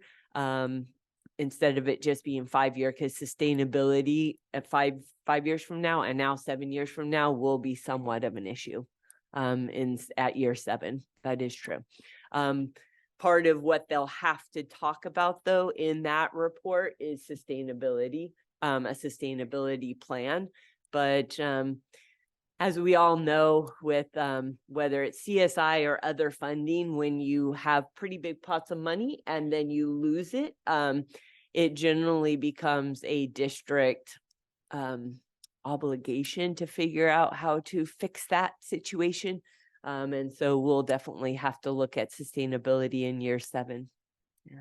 But no, I actually think community schools will add positions, not take away necessarily. Although community partners is part of the community schools platform. That's part of the grant. Yeah. But the committee hasn't brought that up. I haven't heard that concern. I'm hearing concerns. Okay. Well, I will encourage them to learn about the community schools process. Yeah. Any other discussion? All right, roll call vote. President Stevens, Yes. Vice President Colon, Yes. Clerk Tener, Yes. Trustee Mendez, Yes. Trustee Zulueta, Yes. Trustee Flores. Abstain. Motion passes 5 with 1 abstention from Trustee Flores and Trustee Rico absent. Back to you, Madam President. All right, moving on to our education items. We will be at item 12.1, approval to purchase 3 cars and 1 van for homeless families in Transitions Office. Is there a motion? I'll make a motion to approve. Second. All right, discussion? Roll call vote? Roll call vote? President Stevens, Yes.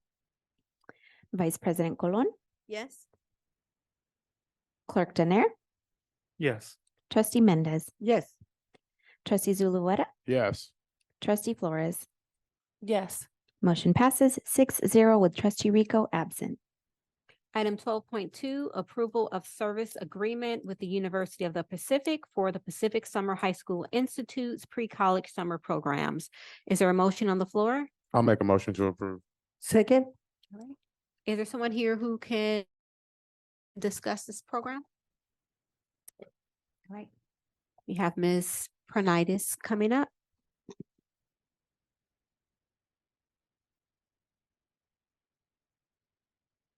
Hello. Good evening. All right, so a couple of things to discuss about this item. This is the same program that we partnered with UOP last year, and we sent 640 of our students. It's a 2-week program. The first one, June 3rd to 13th, the second, June 18th through the 28th. Last year, UOP hosted 1,628 students from SUSD, Lodi USD, Lincoln, and Ceres Unified. The feedback was fantastic. I believe we had a couple of families that came and shared their gratitude for the experience that their students had had. A little bit of hesitation from the community around sending their students away to college, essentially, but the feedback was fantastic. So 97% of the students who attended stated they wanted to return. So that's pretty cool. Great opportunity. So any questions I'm happy to answer. I'm obviously not Mr. Biederman, but I can try. So can students return? So if they've already gone through the process, they can return? for Absolutely, they second can. year? Okay. Any other discussion?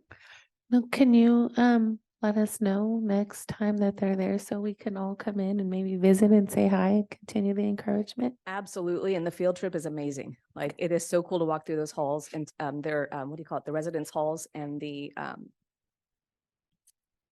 what do you feed students? Not the cafeteria, like there's a Dining fancy hall. name for it on UOP's campus. hall. The dining hall, there you go. I think it actually has a name that I was trying to look for, but it's Yeah, just to watch That's the DeRosa University Center. that's it. Absolutely. It's a fantastic building too. So anyhow, yeah, that's All right, thank you so yeah, much. of course. Any other discussion? All right. Yeah, okay, roll call vote? President Stevens, Yes. Vice President Colon, Yes. Clerk Denier, Yes. Trustee Mendez, Yes. Trustee Zulueta, Yes. Trustee Flores. Yes. Motion passes 6-0 with Trustee Rico absent. Back to you, Madam President. All right, item 12.3, proposal for new high school course for the 24-25 school year. Is there a motion? I'll make a motion to approve. Second. All right, is any discussion? All right, roll call vote? President Stevens, Yes. Vice President Colon, Yes. Clerk Denier, Yes. Trustee Mendez, Yes. Trustee Zulueta, Yes. Trustee Flores. Yes. Motion passes 6-0 with Trustee Rico absent. Okay, item 12.4, approval of vendors to purchase K-12 art supplies and instruments for the district arts education programs. Is there a motion? I'll make a motion to approve. Second. All right, discussion? See no discussion, roll call vote? President Stevens, Yes. Vice President Colon, Yes. Clerk Denier, Yes. Trustee Mendez, Yes. Trustee Zulueta, Yes. Trustee Flores. Yes. Motion passes 6-0 with Trustee Rico absent. Right. Item 12.5, approval to purchase SAM Labs program and hardware for the mobile STEM labs. Is there a motion? I'll make a motion to approve. Second. All right, discussion? Roll call vote? President Stevens, Yes. Vice President Colon, Yes. Clerk Denier, Yes. Trustee Mendez, Yes. Trustee Zulueta, Yes. Trustee Flores. Yes. Motion passes 6-0. Trustee Rico absent. Item 12.6, approval for early education department to purchase furniture and materials from Lakeshore Learning Materials for 5 California State preschool program classrooms utilizing piggyback bid 10040919 Torrance, California. Is there a motion? I'll make a motion to approve. Second. All right, discussion? It's sorely needed. All right, roll call vote? President Stevens, Yes. Vice President Colon, Yes. Clerk Denier, Yes. Trustee Mendez, Yes. Trustee Zulueta, Yes. Trustee Flores. Yes. Motion passes 6-0 with Trustee Rico absent. Right. Item 12.7, approval of an agreement to furnish consultant services with A to Z Educational Consultants, Inc. for Lottie Grunsky Elementary School. Is there a motion to entertain? I'll make the motion to approve. Second. All right, discussion? Roll call vote? President Stevens, Yes. Vice President Colon, Yes. Clerk Denier, Yes. Trustee Mendez, Yes. Trustee Zulueta, Yes. Trustee Flores. Yes. Motion passes 6-0. Trustee Rico absent. All right, item 12.8, approval of partnership with SUSD Sown to Grow, a comprehensive tier 1 social emotional learning and growth system, increasing student well-being while building critical SEL skills over time, part of a bipartisan Safer Communities Act Strong Connections Grant implementation. Is there a motion to entertain? I'll make a motion to approve. Second. All right, discussion? This is, Dr. Rodriguez, this is the $8.8 million that they helped us to get, right? Yes, this is part of it. Yeah, Okay. so this is, was part of the plan that was approved. Thank you. All right, any other discussion? Roll call vote? President Stevens, Yes. Vice President Colon, Yes. Clerk Denier, Yes. Trustee Mendez, Yes. Trustee Zulueta, Yes. Trustee Flores. Abstain. Motion passes 5-1 abstention from trustee Flores and absent trustee Rico. Item 12.9, supporting student success with MESA Cloud Monitoring Program 1, Panorama Education. Is there a motion? I'll make a motion to approve. Second, All right, discussion? Roll call vote? President Stevens, Yes? Vice President Colon, Yes. Clerk Tener, Yes. Trustee Mendez, yes. Trustee Zulueta, Yes. Trustee Flores. Yes. Motion passes 6-0 with trustee Rico absent.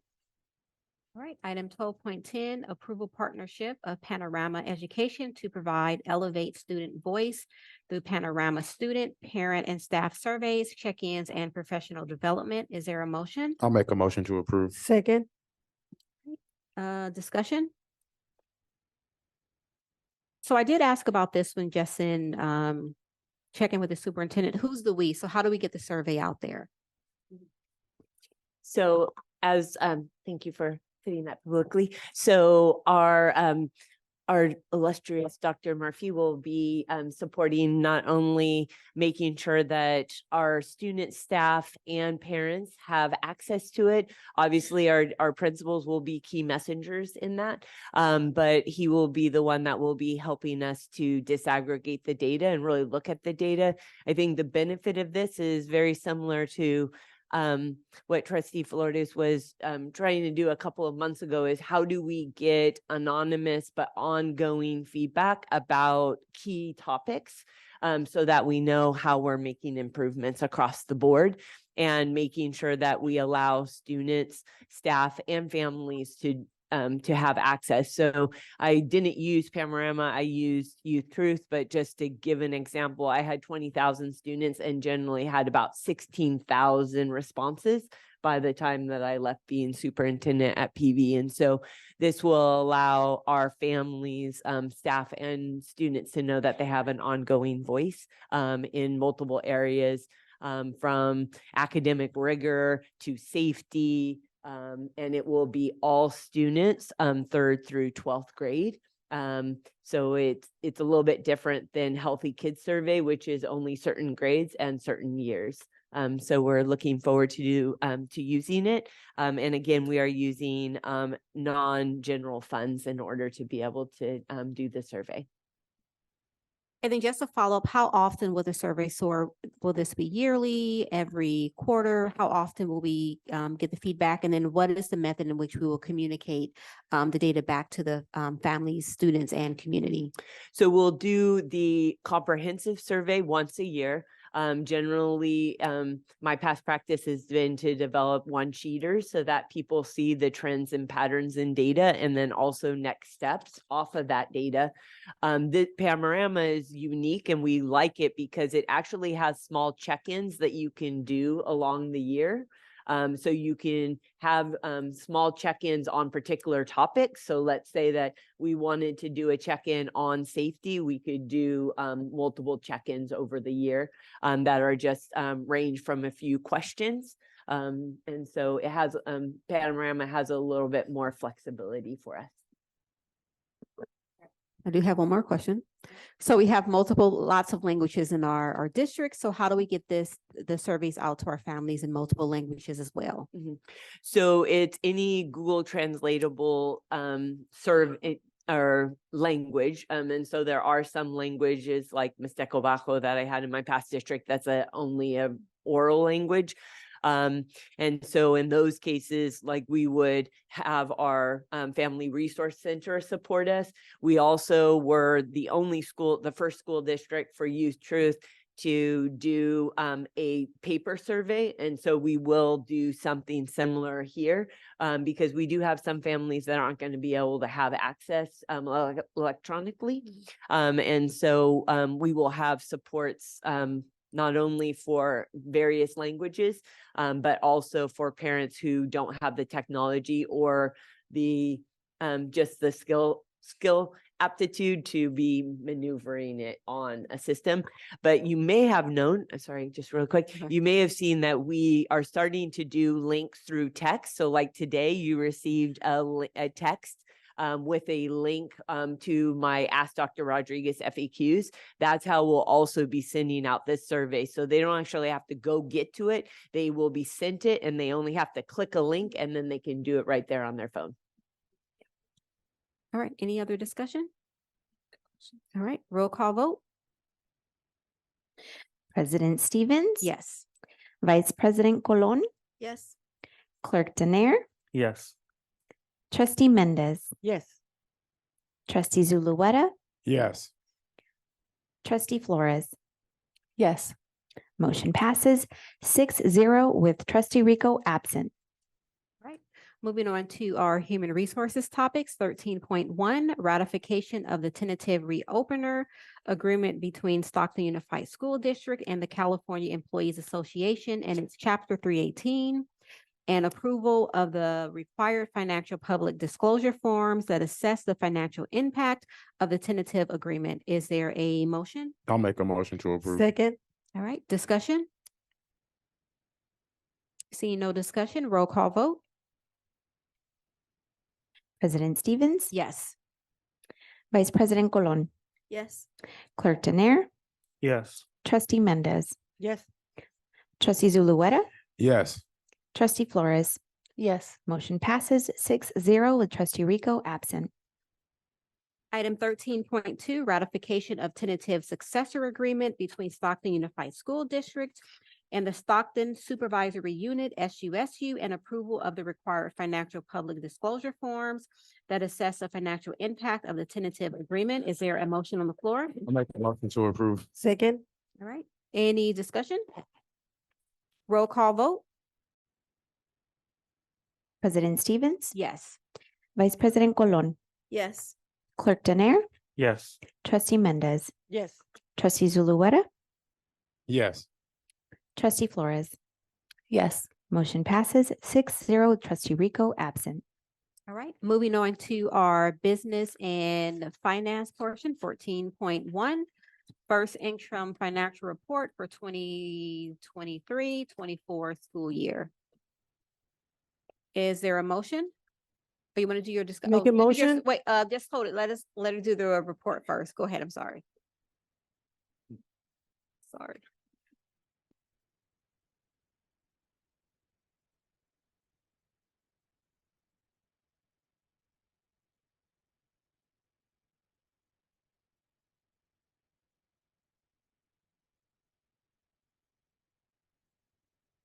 Good evening, Board President, Vice President, Clerk, Trustees, and Superintendent. Today I will be speaking about the first interim report.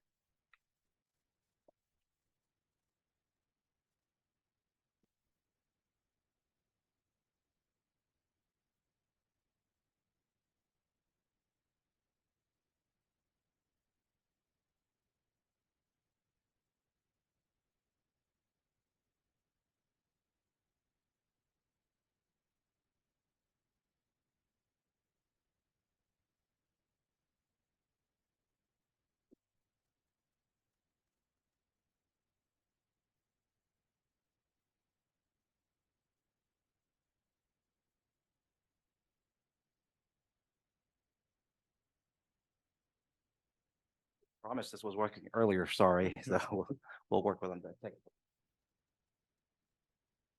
Next slide.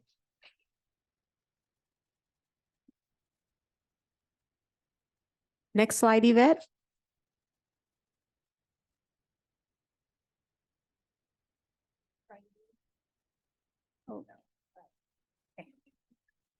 So this is the first interim budget update. What it is our actual expenses from July 1st to October 30th.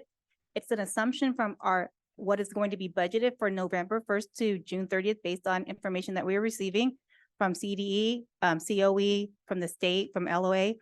And it's an update on the up to 23-24 approved budget. What it is not a new budget, and it's not an update to our district priorities. Our district priorities are still the same. I put this slide in here to kind of give you guys an example of what our budget process that we have to do at the district compared to what the budget process is with the state. So as you can see, January is a big thing. That's called governor budget. That's when they start announcing what will take effect of any raises, any adjustments that will happen in January. We take that information to help build our budget for the next year, but we actually start our budget process in November. That's when we start looking at enrollment, looking at staffing, we start preparing that information. And once we receive the information from the January budget, we start using that information to build upon our new budget. Then in May, there can be changes from January, what the governor announced at that time, to May, and we have to reflect those changes in the budget. So we start working with the budget to see what changes will happen. And if you see at the bottom in June, the governor signs the budget in June, our budget has to be approved by July 1st. So any changes that happen between May and June, if there's any significant changes, we do have a 45-day revision in August that we can go in and make any changes. But this is kind of how you see where we have to start making adjustments, and we do it throughout the years based on all information. And at any time, information can change. Budget challenges. So there's many budget challenges this year. I mean, it's not a surprise that's in the news right now. The economy is not doing well. There is changes to the budget for California. So one of the big things is declining enrollment. That has been happening for 4 years, and we're making those adjustments. We can still improve our enrollment by, doing Saturday school. There's stuff we can do, so we should be looking at that. The 24-25 COLA adjustment. At budget development, we were told for 24-25, we were going to have a 3.94 COLA. At an LOA announced last month, that it's actually going to be 1%. So we are not going to be receiving that. So we had to reduce our expenses for 24-25 and 25-6 by 2. We had to reduce our revenue by 2.94%. That's a big significant amount that we had to adjust our revenue at. It hasn't been announced yet officially because it will be at January budget, but we did put it in our budget because we already know. And there's even talk still that's very skeptical of happening too. It may be a 0.50. So it's very important that we are very listening at January to make sure that we're making those changes. The state budget last week, they announced there was a shortfall of 58 billion for the shortfall across the budget window for 22, 20 through 25. There's a difference of 14 billion in the projected revenue and expenses for 24-25. There's an adjustment to reserve deposits of 400 million. That's significant that there's being changed in the state budget. There's a decrease of state spending on Proposition 98, about 4 billion. Another challenge with our budget is our ESSER funding is ending in September 30th, 2024. In our ESSER funding, we do have ongoing expenditures, and those are positions. So for 24-25, we are having to look to where to place those positions at. So this chart right here shows the declining enrollment for the next 3 years, 2 years that we, based on historical data, we are set to decline. But like I said, we can still improve that by doing enrollment techniques, some kind of campaign trying to help increase our enrollment in our EDA. Also by Saturday school. But that's just not affecting our district. That's statewide. This slide shows exactly the enrollment statewide for the last 4 years. As you can see, it goes down.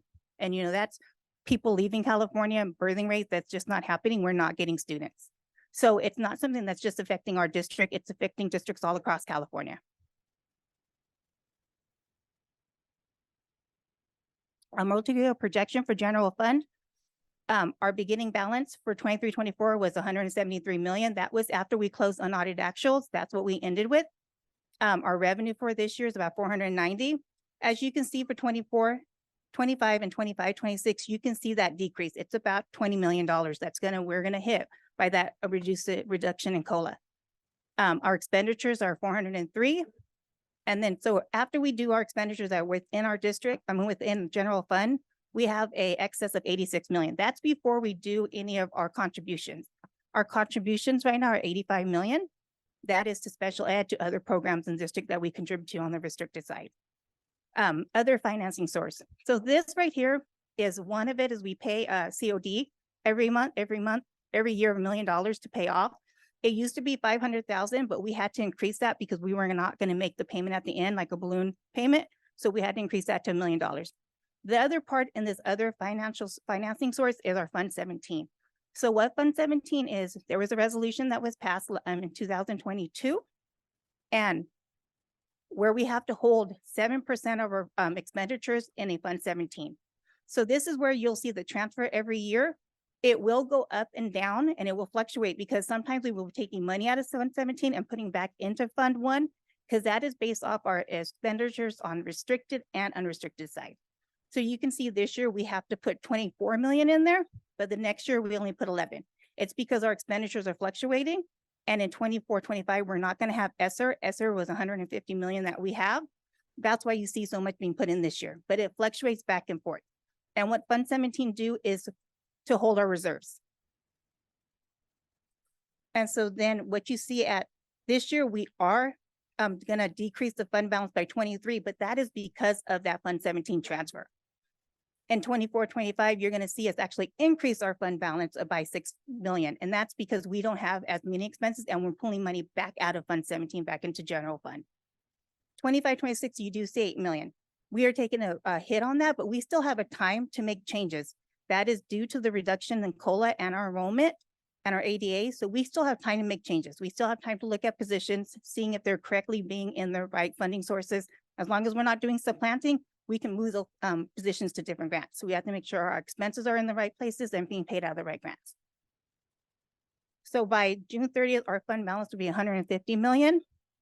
Projected for 24-25, we're still not where we're wiping out we're still being able to have a healthy fund balance to help support us while we're going through, because the economy is iffy right now. We don't know. And so we have to be very conservative to make sure that we have that fund to be able to support our expenses and our students. So our contributions, this is what we contribute. We contribute 220,000 to ROTC. We contribute 61 million to special ed. And we contribute 24 million to RM, routine repair maintenance. So board resolutions, I want to give you the two board resolutions that hold our certain funds. So we have one that's in Fund 1, we have a resolution that was approved in June 28th of 2022. We are committed certain funds to certain items. And I've listed the items there, and we have to set aside 56 million of our fund balance in Fund 1 for those items. Our resolution that was approved in September of 2021-28 is to raise our statutory reserve cap. So our statutory reserve cap is 3%. 3% is about,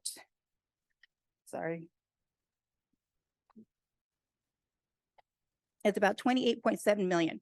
So we have to reserve that. That's what they require us to do. But we have that resolution that says we were to hold 10. So just 1 month of our salaries is about $30 million. So if something does happen, we have that reserve to make sure that we can pay our employees. That's why we hold that in there. That's for rainy days. So we do have 7% because just 1 month is 30 million. 2 months could be 60 on top of our operation costs that we have to make sure we have in there. So that's why we have that fund to hold those funds in there.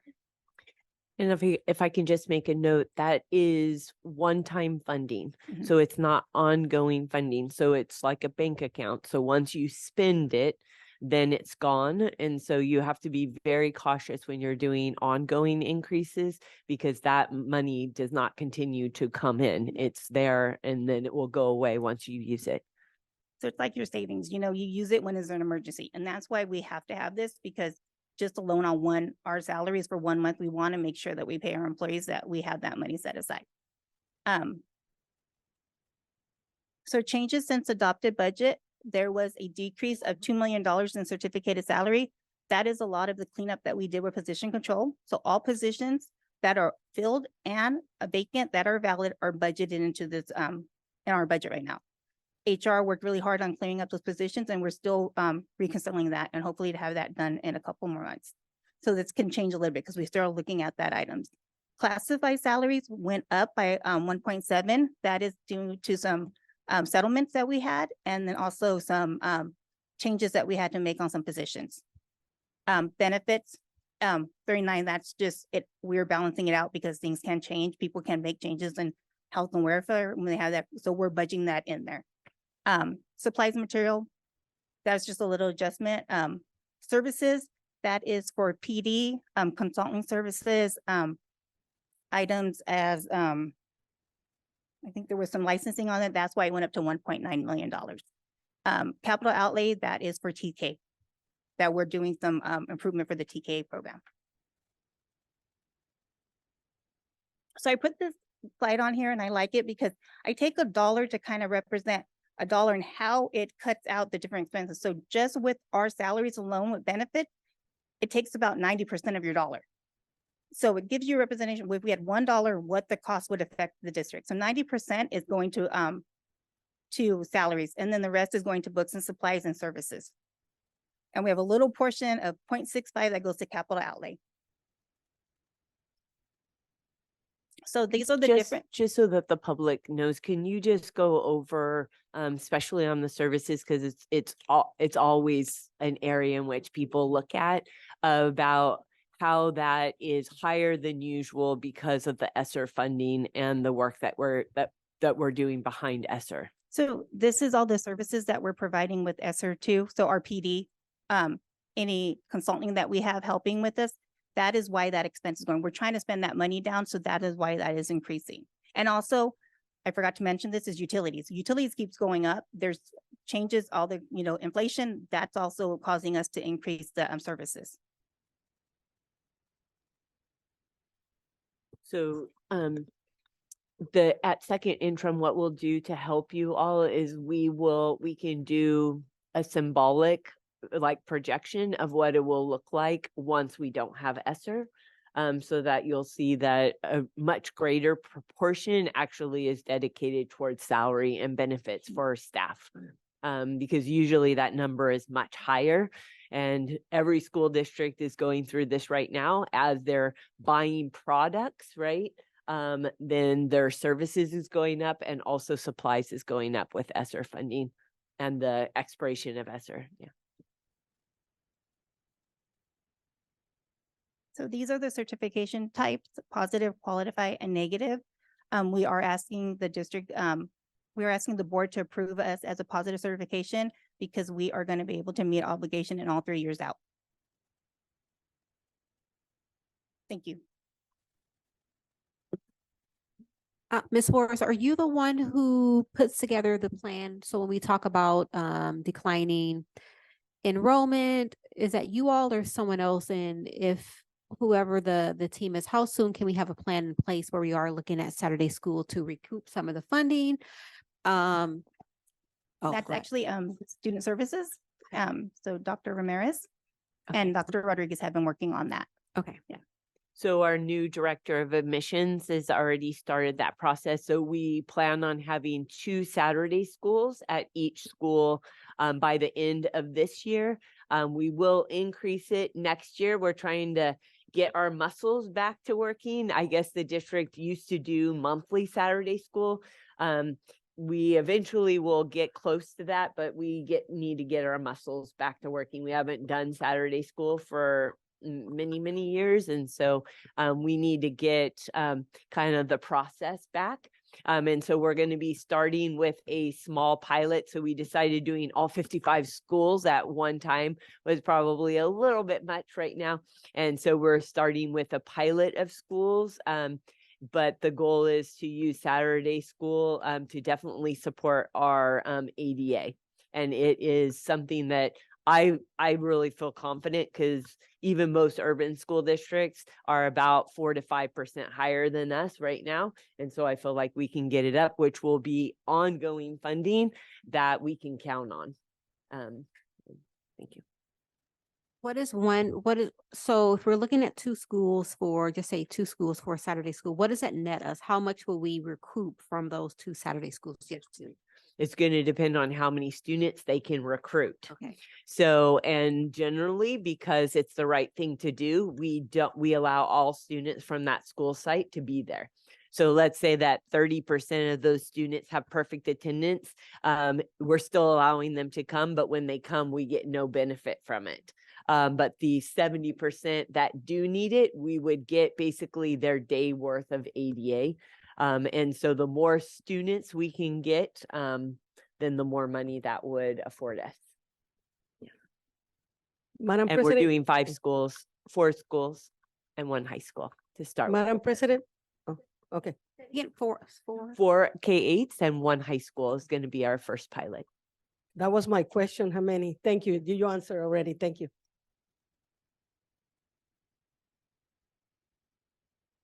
Any other discussion for Ms. Morris? Do you want to speak to a little bit more to the concern that was brought up by Bernadette from slide? It's regarding the resolutions for Yeah. so we have those resolutions for rainy days. So a district our size, we were only required actually to hold 2% a couple years ago because we were at a certain level that we only required on it. But if you look at our expenses, that's not even going to cover 1 month of our expenses. So it's smart to have these because this will cover to make sure that we won't have to stop paying any of our bills. It's a rainy day fund. We want to make sure that we can handle. So just even imagine with the COLA cut, it's 3.94 is what we were told. Our steps are 1.5. If we're dropping down to 1%, we're not even that won't even cover our steps. So the rainy day, the holding of those two, and one in Fund 1 and one in Fund 17, is to ensure that we don't spend that money. So when if the economy does take a downturn, we are able to sustain ourselves and stay fiscally solvent. So it's very important we have those and we don't touch those for anything else. Because like Dr. Rodriguez said, that's one-time funds. If we wipe out our fund balance, we don't have any money. And so it's important to hold that to make sure we understand this is to help us make sure that we can keep business going while we're trying to weather through this storm that's happening right now through California. And so with the latest LAO, so we provided it to you all this past week, but with the latest LAO, they are saying that we possibly even may have mid-year cuts as well as deferrals. So there may be a point next year where we do come back and ask you to reduce those resolutions and actually use some of those monies. So as it's public knowledge that we can say it now, we are looking to absorb the cost for staff of the 10% increase on health and welfare. So that is hitting our ending fund balance, and that is ongoing expenditure, right? So once you give it, it becomes part of the overall compensation. And so luckily we're not at that point yet because the district has been smart in putting aside these fundings, but it is very possible that next year we will come back and ask you to reduce some of those resolutions or use some of those funding sources as we're moving forward, because our goal is to never touch staffing and student programs. And so this is something that luckily the district has, but we might wind up utilizing in the future. With Fund 17, it's always going to adjust. It's always going to adjust based on our expenditures. So it's expenditures from actually unrestricted and restricted. So it's 7% of that we have to hold in Fund 17. So that's always going to adjust because our expenditures are never the same every year. So it's going to adjust. We can either put money back into Fund 1 or we're going to put more money into Fund 17. So that's always going to adjust because we're only required to hold the extra percentage on top of our 3%. Madam President, I wanted to thank you for asking that question and asking her, because now I got more understanding. Now I understand when in delegate assembly, they were talking about all these resolutions that we were making. And you say something, and thank you for asking. Thank you, Mrs. Joanne, for bringing this to our attention. Sometimes we're busy, we get caught up, with all the resolutions, but thank you, Dr. Rodriguez, also. Thank you. Appreciate it. Thank you, Madam President. All right. Any other discussion for Ms. Morris? See no other discussion, we'll move to roll call. Thank you so much, Ms. Morris. All right, We there a still have- motion? I would say, I'll make a motion to approve the first interim financial report. I second. All right, a roll call vote? President Stevens, Yes. Vice President Colon, Yes. Clerk Denier, Yes. Trustee Mendez, Yes. Trustee Zulueta, Yes. Trustee Flores. Abstain. Motion passes 5, 1 abstention from Trustee Flores and Trustee Rico absent. 14.2, approval of the agreement for architectural services with Community Architecture, Inc. for the ELOP Group A Portables project. Is there a motion? Dr. Rodriguez, is there any issue with me putting these two together? Because they look like they're for kind of the same thing, portable projects for ELOP. So 14.2 and 14.3, if there's no anybody against it, I'd like to make a motion to approve both here. I will second if it will be approved, President. I don't think we can put those together. They're different vendors, so I would suggest. Okay. Okay, sir. So I'll remove that. I'll just make an approval for 14.2. Okay, I will second. sounds good. Any discussion? Seeing none, roll call vote. President Stevens, Yes. Vice President Colon, Yes. Clerk Denier, Yes. Trustee Mendez, Yes. Trustee Zulueta, Yes. Trustee Flores. Yes. Motion passes 6-0 with Trustee Rico absent. Okay, 14.3, approval of amendment number 1 to agreement for professional design services for ELOP Group A portable project. Is there a motion? I'll make a motion to approve. I second. Discussion? Roll call vote? President Stevens, Yes. Vice President Colon, Yes. Clerk Denier, Yes. Trustee Mendez, Yes. Trustee Zulueta, Yes. Trustee Flores. Yes. Motion passes 6-0. Trustee Rico absent. Item 14.4, approval of the agreement for professional design services with Verdi Design, Inc. for Edison High School synthetic turf and track resurfacing.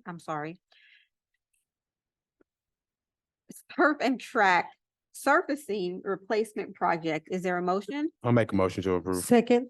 All right. It was. Discussion? Oh, roll call vote? President Stevens, Yes. Vice President Colon, Yes. Clerk Denier, Yes. Trustee Mendez, Yes. Trustee Zulueta, Yes. Trustee Flores.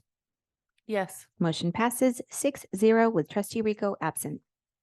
Item 14.5, approval of the agreement for professional design services with Verdi Design, Inc. for Stack High School synthetic turf and track surfacing replacement project. Is there a motion? I'll make a motion to approve. Second. All right, is any discussion? Roll call vote? President Stevens, Yes. Vice President Colon, Yes. Clerk Denier, Yes. Trustee Mendez, Yes. Trustee Zulueta, Yes. Trustee Flores. Yes. Motion passes 6-0. Trustee Rico absent. Item 14.6, approval of the independent inspector agreement for professional services to B&R Enterprise for the non-certified project Cesar Chavez High School Orchestra Platform bid number 24.002. Is there a motion? I'll make a motion to approve. Second. All right, any discussion?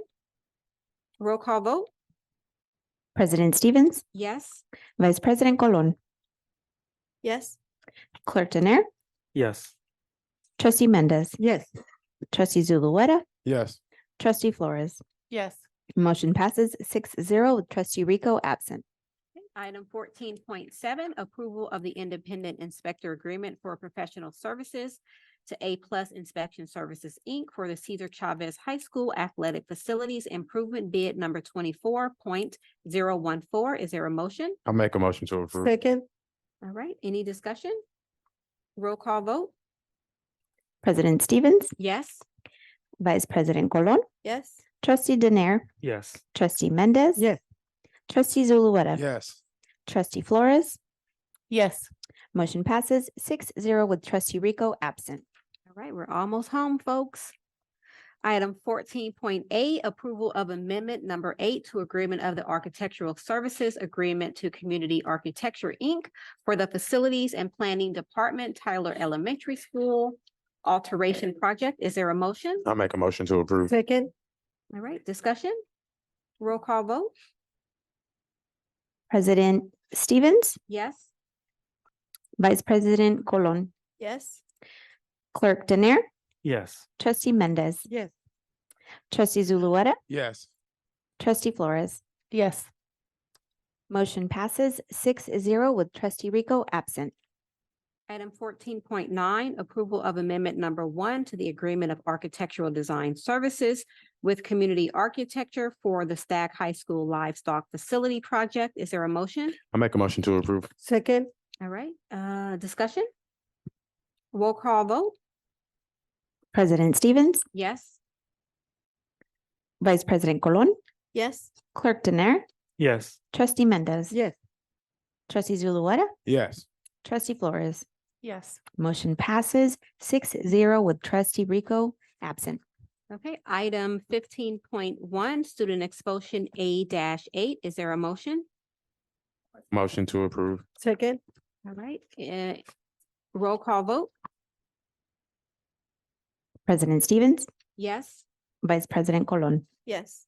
Clerk Denier, Abstain. Trustee Mendez, Yes. Trustee Zulueta, Yes. Trustee Flores. Abstain. Motion passes 4 with 2 abstentions from Trustee Denier and Trustee Flores and Trustee Rico absent. Item 15.2, student expulsion A-12. Is there a motion? I'll make a motion to approve. Second. All right, roll call vote. President Stevens, Yes. Vice President Colon, Yes. Clerk Denier, Abstain. Trustee Mendez, Yes. Trustee Zulueta, Yes. Trustee Flores. Abstain. Motion passes 4, 2 abstentions from Trustee Denier, Trustee Flores, and Trustee Rico absent. Thank you all for coming out. I'd like to adjourn the board meeting at 7:51 p.m. See you all next year.